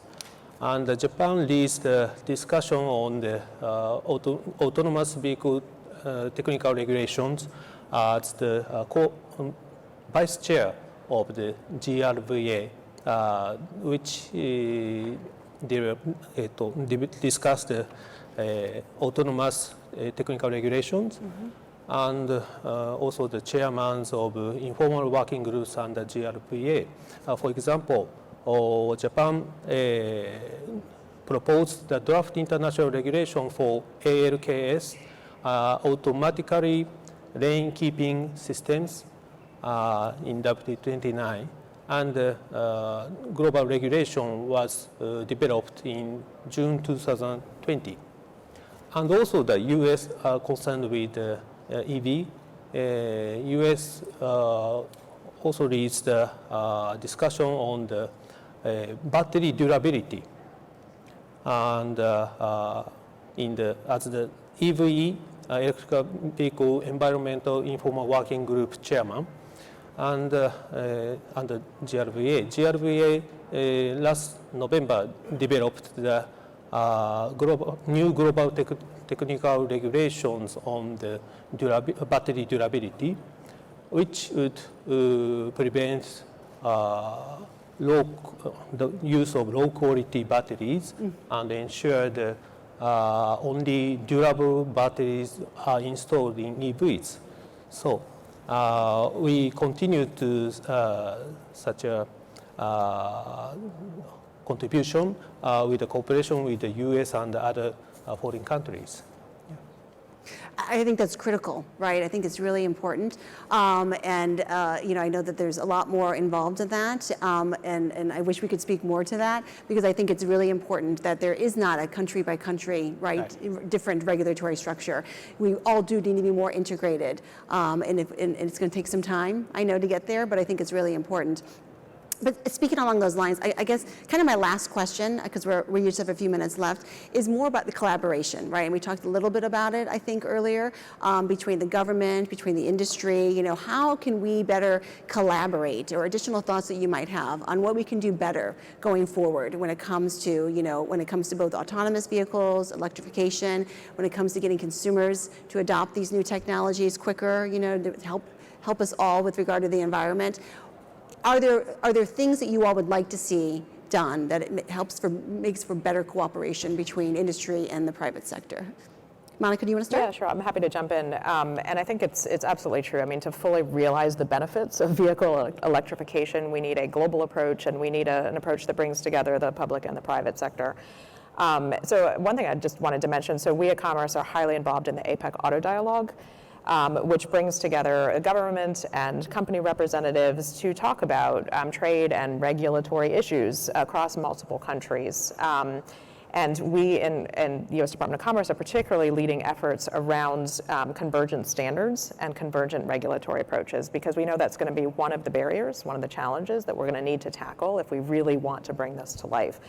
And it's looking at electric vehicles, but also on the connections and autonomous vehicles and the standards that will be around that. So I highlight that as one example where we are talking not just across national borders, but also between the public and the private sectors to try to tackle some of these challenges and find the opportunities together. Yeah, no, I think that's so important, because as we all are putting these investments forward, you don't want to be behind, right, or not working together to know what's coming next. I think that's very true. Dilip, any thoughts from you? Yes, absolutely. I mean, this is a symbiotic relationship between the public sector, the government, and the private sector. And again, as Monica rightly said, I mean, across the international borders. So, we are trying to, here is an American company based in Eugene, Oregon. This product has been designed in Eugene, Oregon. And we're trying to take it internationally. We're trying to, take it to Europe and Asia. And of course, we're going to need all the help, not only from the US government, but also from all the other governments around the world. And then it goes back to homologation. I mean, can we have a better homologation standard and international standard for electric vehicles that makes it easy for us to kind of take it across borders? So it is definitely a symbiotic relationship, and we look forward to working with the governments of the world. Perfect. And Seiji, you get the last word on this. Okay. I'm the officer of the technical regulations. So from that side, I think that for the technical standards and regulations, it should be the government and the private sector should be co-work for building such as standards and regulations.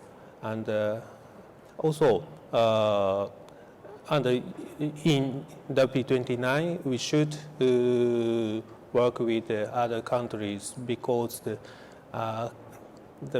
new technology has been rapidly accelerated at the development of new technology, and so the resource to make new regulations or standards is not so much. So we should that the contracting parties of WP29 should cooperate with collecting technical data and develop the new safety or emission standards very quickly, I think so.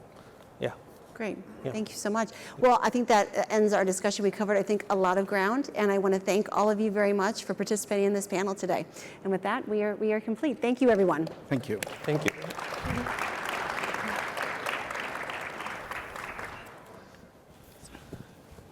Thank you very much, everyone. Well, so far it's been a great day. We heard from the National Climate Advisor. We've had some amazing product reveals and introductions. We've heard from some of the industry's titans. And soon we'll have the privilege of hearing firsthand who's going to win this year's U.S. News and World Report's Best Cars for the Money Awards. But before that, we have one final keynote speaker. He's a leading Democrat in the Senate, a fellow Marylander, and a personal friend and neighbor. He's going to give a few remarks and sit down with Kevin Tynan from Bloomberg Business News, Bloomberg Intelligence. He corrects me about that all the time. A few other remarks about the senator. We host the GSA's Fed Fleet Training and Education here in this building.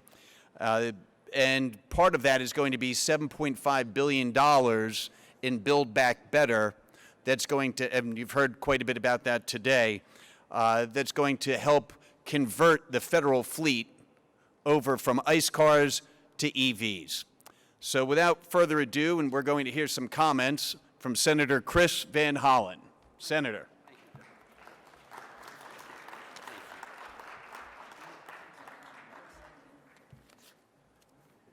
Well, thank you, John. Thank you for that introduction. Thank you for all your leadership. It's been great to work with you and to partner with you and all your members over many years, including those very rocky times back during the 2008 financial crisis. But I'm glad everybody emerged strong, and I'm very pleased to join all of you here today. The show must go on. I'm really glad to see the Washington Auto Show move forward, and I want to commend and congratulate all of the people who make that happen, John, part of your team, for really making this gathering one of the premier auto shows in the world, especially given its focus on public policy issues that bring us together here today. Speaking for my state of Maryland, in addition to all the great auto dealerships in the national capital area, we are, of course, home to the Port of Baltimore. And the Port of Baltimore is ranked #1 among all U.S. Ports for both roll-on and roll-off ships and automobiles. And we're proud to be an engine of commerce between the United States and the rest of the world. That mission that we all want to achieve of moving into a cleaner energy future is at stake here today. And I want to thank all of you for being part of that mission. Look, we've got two big challenges in front of us right now. One, of course, is the issue of the accelerating costs and harm of the climate crisis. The other, for U.S. auto manufacturers, is the increasing global competition, which is also a good thing so long as we get in the game, and in many areas we have to catch up. And part of our efforts in the Congress right now, and part of the efforts of the Biden administration, is to make sure that the U.S. auto industry is in a position to really catch up and move forward. Because as we look at the figures today, a lot of our global competitors got a running start on us in this area. If you look at China, for example, EV sales in China grew by a compound annual rate of 36% between 2016 and 2020. And in Europe, electric vehicle sales grew by a compound annual rate of 60% in that same time period, that 4-year time period. In the United States, they grew about 17%. So we do have a lot of catching up to do here, and that is the aim of a lot of the policy efforts that you're seeing. Now, many years ago, before I was elected to the United States Senate, I served in the House of Representatives. I strongly supported the measures from the Obama administration that put in place ambitious fuel economy standards at that time.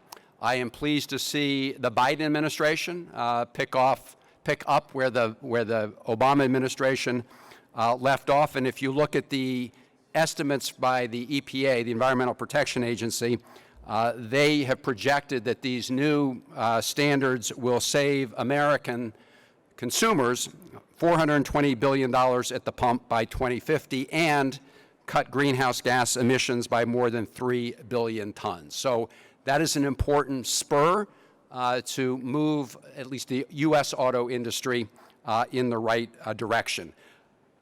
But fuel economy standards by themselves are not enough.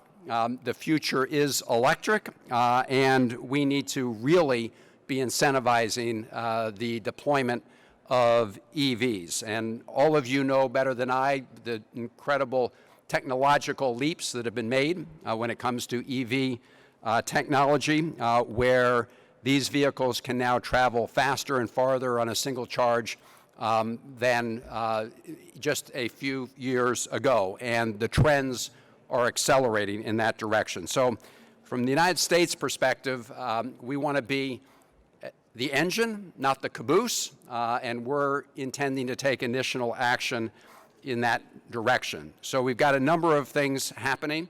One was part of the infrastructure bill, the infrastructure modernization bill that we passed. We've deployed $7.5 billion over the next 5 years to build out a network of 500,000 electric vehicle charging stations. I know Gina McCarthy spoke earlier today. She probably went into some detail about that. But just earlier today, representatives from the Department of Energy and the Department of Transportation met at the National EV Charging Summit to discuss the creation of that charging network. As all of you know, it's always a chicken and egg question, right? People don't want to get an electric car because they don't know if they're going to find a place where they can recharge on their trip. And so you need to make sure you have charging stations, and people don't want to, install and put the money into the charging stations until they know they've got a demand of electric vehicles and drivers who are going to be on the road. So that's why this initiative was so important. I'm also pleased that in addition to legislation, you see the Biden administration pursuing something that many of us have pushed for years. And John mentioned this, which is the conversion of the federal fleet. So President Biden has pledged that by 2035, the federal government will only purchase vehicles that are zero emission. I chair the appropriations subcommittee called Financial Services and General Government. General Government includes the General Services Administration. We also oversee a lot of the post office. And if you look at what we propose in our committee for this year's budget, which we hope to enact before February 18th, so next month, we appropriated $200 million to help convert 655,000 gas-powered vehicles that are in the federal fleet to electric vehicles. That's a down payment, and we can't stop there.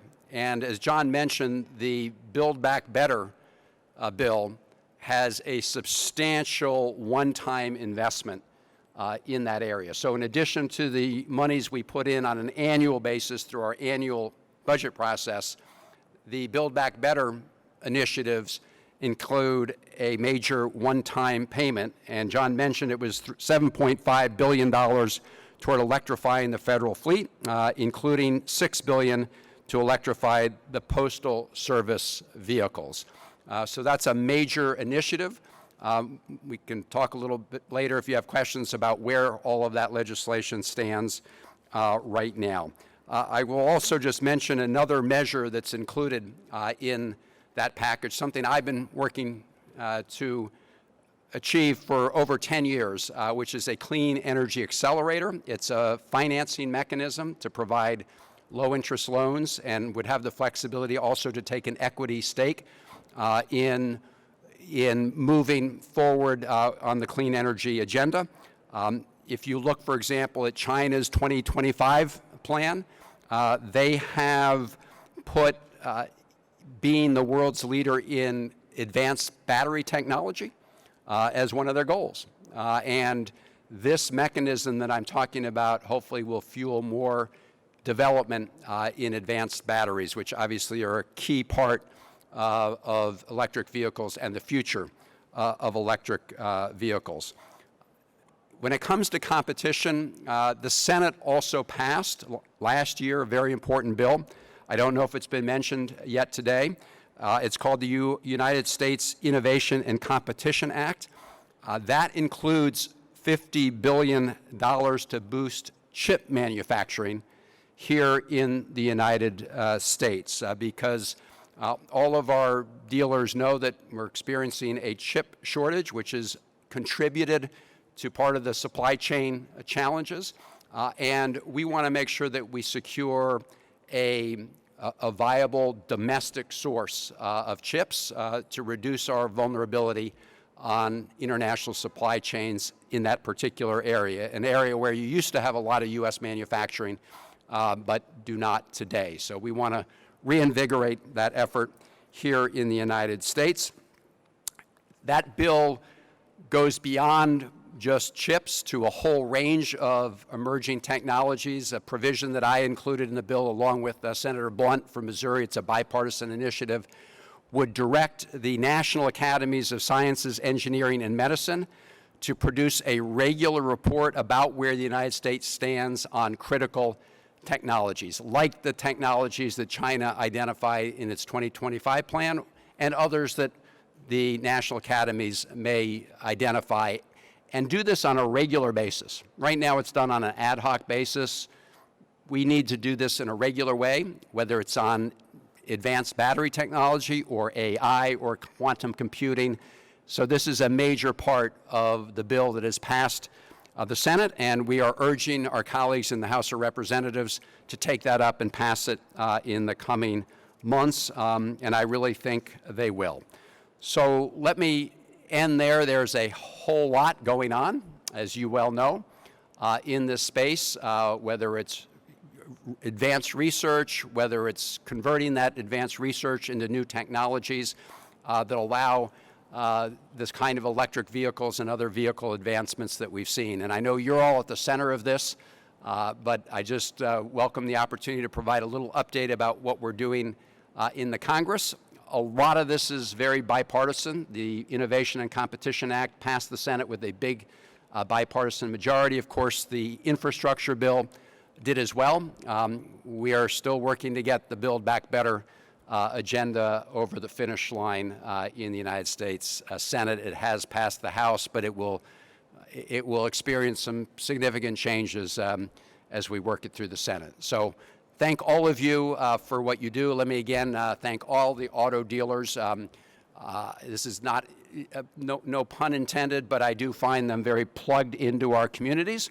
And if you want to know what's happening in a community, in my experience, ask your local auto dealers. They're also very invested in our communities in terms of doing their part to make sure that our communities are strong. So it is great to join with all of you today. I know I'm the last speaker, so I'm going to end there. I look forward to the conversation. Thank you all for being here. Take care.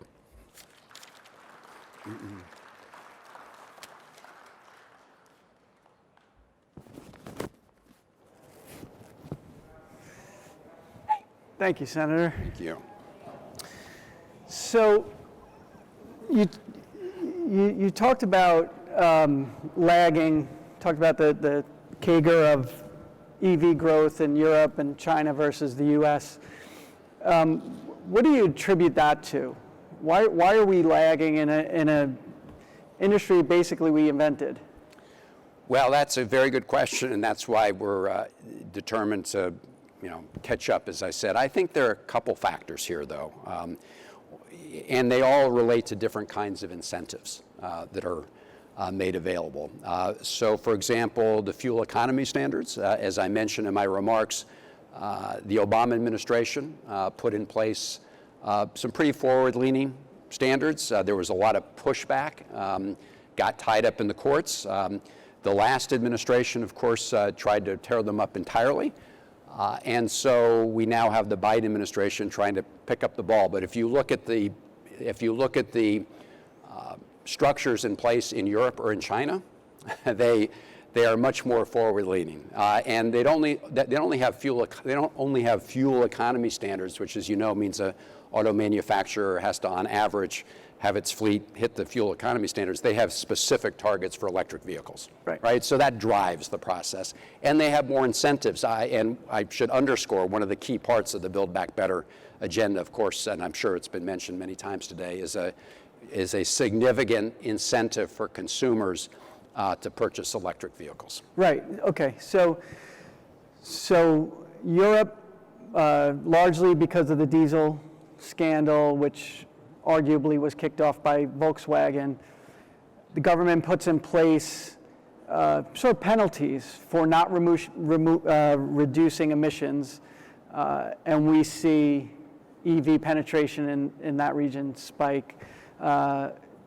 China, big growth in EV, subsidizing the consumer, but also subsidizing manufacturers. Is that something that we're missing here? We talk a lot about, and we had talked about this on an earlier panel, we talk a lot about incentivizing the consumer.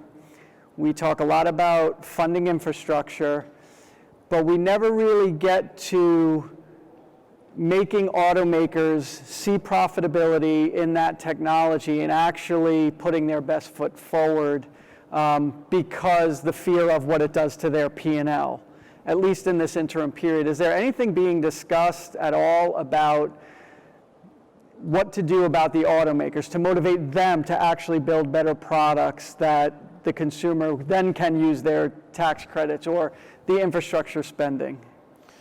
So this is a pretty large bill, but to my knowledge, there's no sort of direct producer manufacturer incentive in the bill. As you say, instead, the idea is to create a demand side incentive for production. Now, I will say that a part of these bills is a significant investment in research in clean energy technology, which would clearly benefit the auto manufacturers. I mean, that is obviously all of them have a big research and development component to their operations, but when it comes to emerging technologies, as you know, when they get very speculative, that is something that is often too much of a risk to put the company's monies on. So I do think that they have benefited, and we hope to accelerate that effort. For example, in advanced battery technology. Would that be similar to what we saw at the end of the bankruptcy period, where investment in pluggable vehicles was low interest rate loans or sort of not directly funding that technology, but loans for that? Or would the government get more directly involved with the tech? So owning that's on the research side. Now, I mentioned in passing something that I've worked on for a long time. It was originally called a green bank. It's also gone under the heading of a national climate bank. Now we call it the Clean Energy Accelerator. There's $30 billion in the Build Back Better legislation. I've worked hard to get in there. And it's designed to establish an independent financing agency. So it can move more quickly than bureaucracies and be able to deploy this capital in many different ways. And everything from low-cost loans to being able to take an equity position. And so that it's not focused on any one sector. It's not just the auto sector, although we do have $3 billion set aside for investment in clean energy technologies in the auto sector. It's also designed, to improve clean energy across the, technologies and the deployment across the board. But so that could, that could be a place that, folks with, technologies that they wanted to advance, including manufacturers, could conceivably be eligible. Okay. And last thing, we only have a minute. What about other advanced drivetrain technologies, be it hydrogen? Is that all encompassing in that Build Back Better, where potentially longer term there's a solution that maybe there isn't just one solution, right? Maybe there's a hybrid solution, no pun intended, that is some mixture of internal combustion plus electrification plus hydrogen that gets us to, I think Toyota has talked about it, where, hey, look, if carbon reduction is the goal, we're going to need a lot of tools to get there. Is there anything longer term like that? So there's a substantial investment in research across the board, right? And for exactly that reason, I'm a big believer that you've got to let 1,000 flowers bloom. You don't know exactly which of these will grow the fastest when it comes to the goal of reducing greenhouse gas emissions. So that is definitely a part of it. And the Clean Energy Accelerator that I just mentioned also would have the authority to look across the whole spectrum of technologies and make decisions as to what made sense. Years ago, I think many people who follow these issues closely, like people in this room, remember the so-called Solyndra scandal. So this was within the Department of Energy. They had they had some monies to help not basic research, but really, companies who were, in the so-called valley of death be able to make that jump. And Solyndra turned out to be an investment that did not succeed. But if you looked at their whole portfolio in total, and I know you've followed this closely, they actually did a lot better in terms of their investment than a lot of folks in the private sector in terms of risk to benefit ratios. So the idea, again, is to let a lot of these technologies, you mentioned hydrogen is one of them. So that's the idea. Excellent. Well, we'll let that be the last word. Senator, thank you very much. Thank you. Thank you very much. Thanks for all that you bring to this discussion. All right? Thank you all very much. Thank you, Senator. Thank you very much, Kevin. And now it's time for arguably the most exciting portion of our programming today. For the second year, we're proud once again to host U.S. News and World Report's Best Cars for the Money Awards. Before I introduce the person who's going to kick off this program, Senator Van Hollen, you've been invited by Arcimoto to go down to the lower level in the EV pavilion and take a test ride in their product. For that matter, it's been extended to the entire audience here today. Anybody who's here during the sneak peek, feel free to go downstairs. Okay, so let me get out of the way here. Here to kick off the awards presentation is U.S. News' editor and chief content officer. Please welcome to the stage, Kim Castro.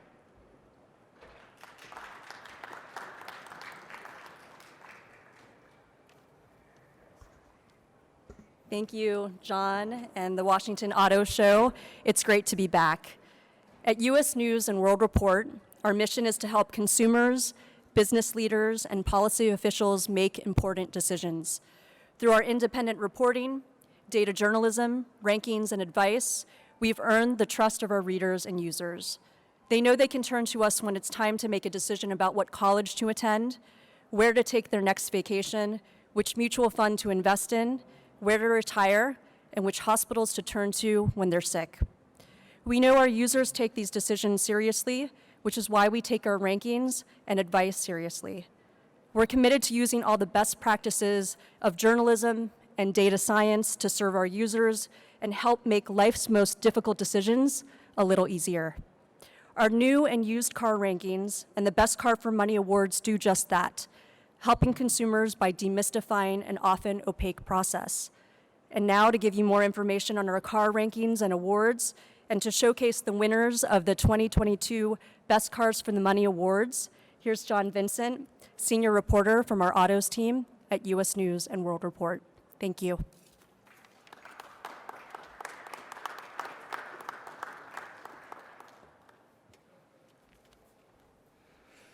Thank you, Kim, and thank you to the Washington, D.C. Auto Show for partnering with us today. It really is a thrill to be presenting these awards, our Best Cars for the Money Awards, at an auto show with a mission that tracks the mission we have at U.S. News, helping people find the right car. At U.S. News Autos, however, our mission doesn't stop there. We also help people find the best deal on a used or new car, navigate the car buying process with confidence, have a positive ownership experience. Our guidance is backed by extensive data-driven research. We are an accessible, unbiased resource for car buyers and owners built on U.S. News' decades of experience in service journalism. We not only have our core new and used car rankings, but we also offer our users advice on negotiation, tools for finding the right car loan, and the information that they need to find the best car insurance for their needs. Our Best Cars for the Money Awards are one of the best tools we offer consumers when it comes to finding the right car for their lifestyle and their budget. Within each class, the winner has the best combination of quality and value, two factors that should drive any car purchase. After all, there's no such thing as a good deal if you're not getting a good car. To find those good quality cars, we start with our Best Cars rankings. Car shoppers have a number of places they can turn to for expert car reviews. The only problem is those reviews often contradict each other and are filled with jargon that the average car buyer just doesn't understand.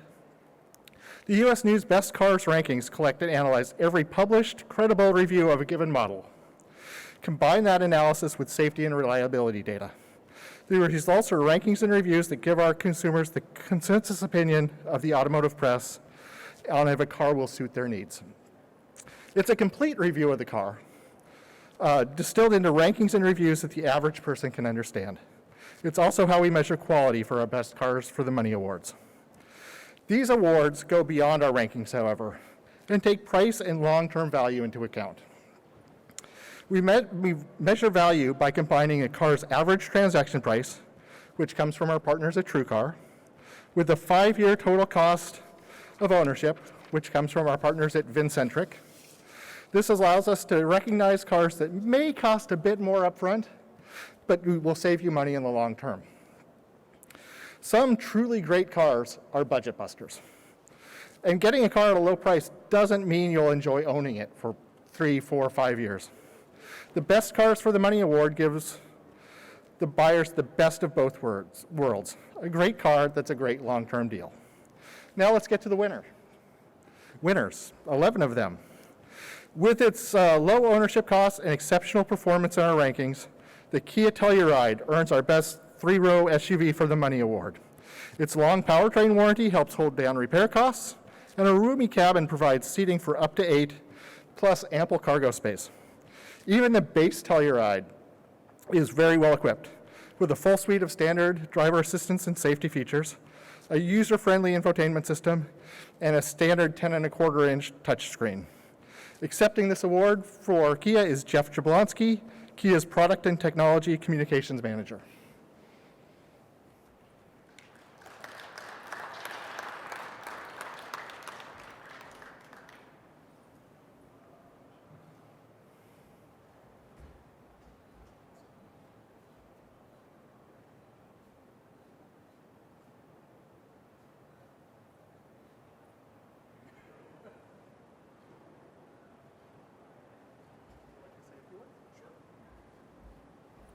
Yeah, thank you very much. We're really happy to be taking this award. Telluride was designed and engineered with value in mind, built here in West Point, Georgia, and we're excited to see them on the road. And we're very excited to continue on this path. Thank you.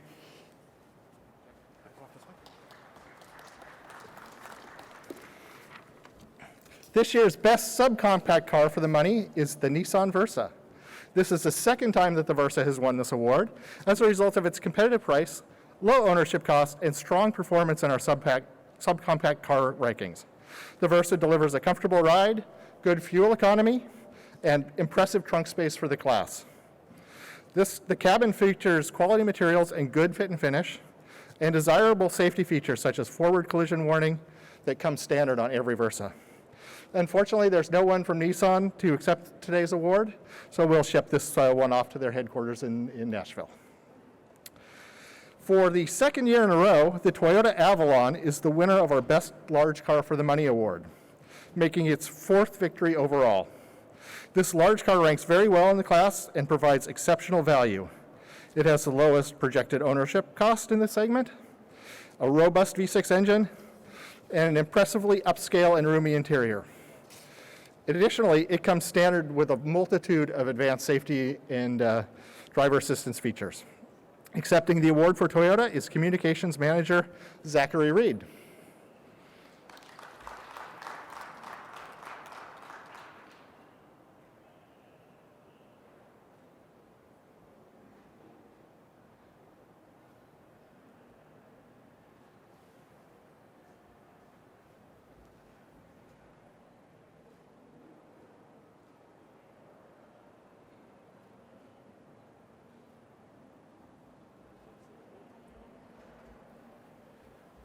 Yeah, just like to thank U.S. News and World Report. We are really, really proud of the Toyota Avalon. It was designed, engineered, and assembled here in the United States. And it just kind of is another big piece of our commitment to the sedan market. So thank you for the recognition. We appreciate the award.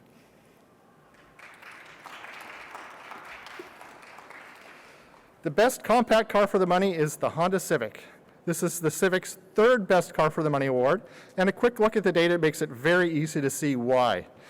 For this year, it's fully redesigned, earns a top spot in our ranking, and delivers the lowest ownership cost in the class. Great gas mileage helps keep fuel costs in check, while nimble handling also means that the Civic is a small car that's fun to drive. It's loaded with standard tech and safety features too, including Android Auto and Apple CarPlay support, adaptive cruise control, and automatic high beam headlights. For the first time since we've been making these awards, the Honda Accord wins the Best Midsize Car for the Money award. The Accord is always one of the best midsize cars on the market, and for good reason. It has a fair price, and a reliability rating means repair costs are low. It also gets great fuel economy. The 2022 Accord features a roomy upscale cabin with features like Android Auto, Apple CarPlay, and an 8-inch touchscreen. Standard safety features include lane keeping assist, automatic emergency braking, and adaptive cruise control. The 3rd award that Honda's receiving today is for the Honda Odyssey, the best minivan for the money. Minivans are excellent at moving people and their stuff, but they often come with jaw-dropping price tags. Not the Honda Odyssey, which wins the Best Minivan for the Money award for the 2nd year in a row and the 6th time overall. The Odyssey earns a top position in our minivan rankings. It delivers plenty of space, intuitive technology features, and a smooth, comfortable ride. Accepting these awards from Honda is Chris Naughton, Honda's group lead for field communications.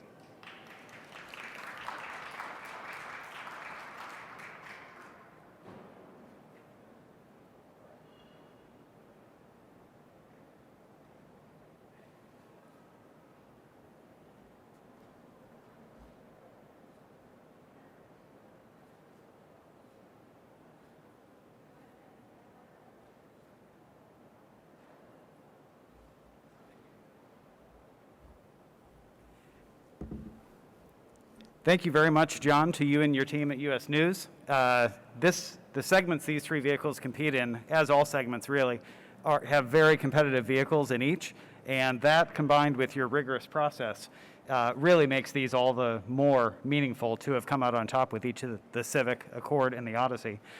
We're celebrating 40 years of manufacturing in the U.S., so I'd like to thank not only the associates around the country, but especially those in Indiana, Ohio, and Alabama who assemble the vehicles that have won these awards. Thanks again.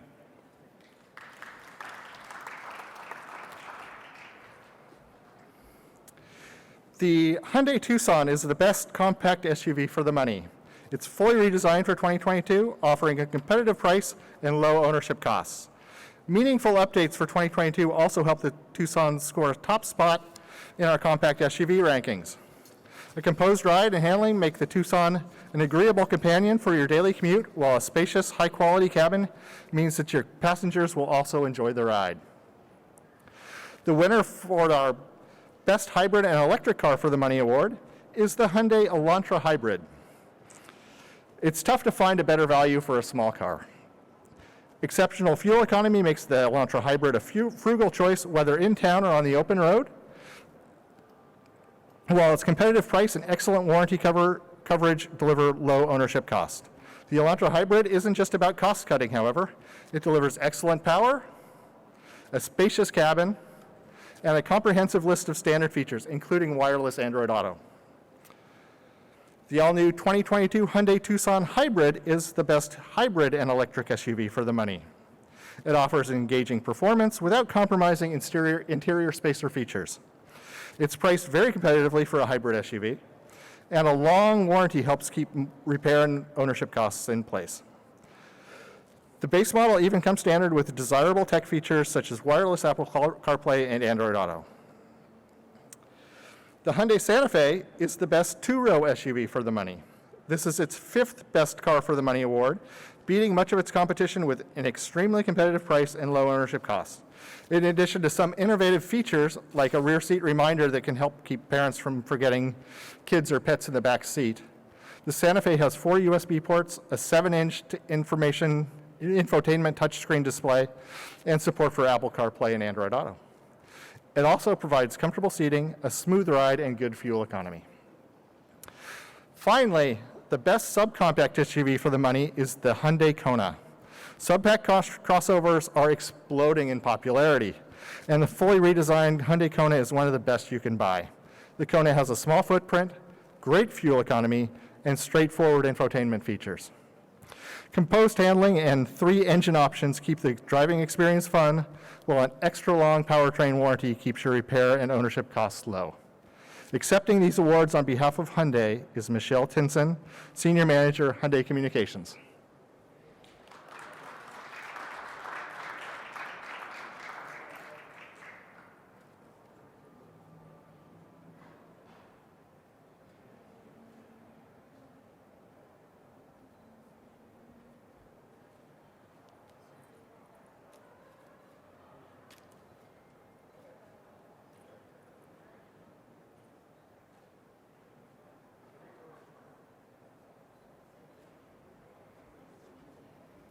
Well, how cool is this? Thank you very much.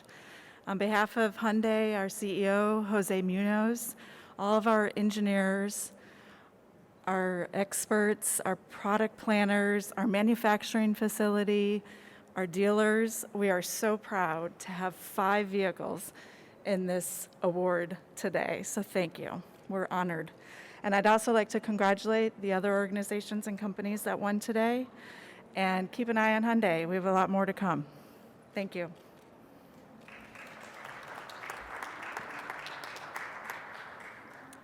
I'd like to congratulate all the winners of the 2022 Best Cars for the Money Awards. I also want to say thank you again to the Washington, D.C. Auto Show and for partnering with us on this awards presentation. Thank you for the PR teams at both the Auto Show and U.S. News for coordinating this presentation.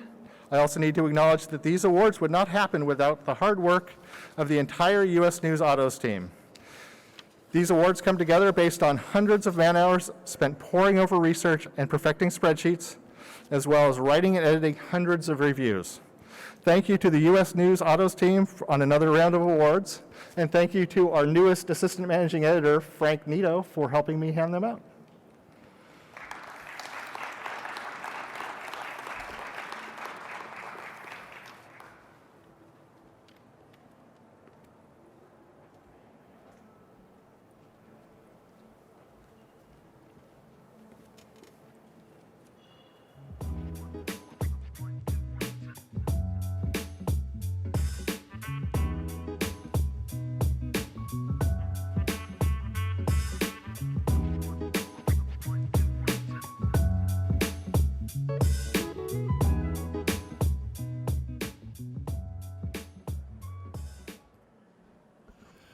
Thank you very much for coming today, everybody. You probably didn't hear the announcement because we were in the middle of this award ceremony.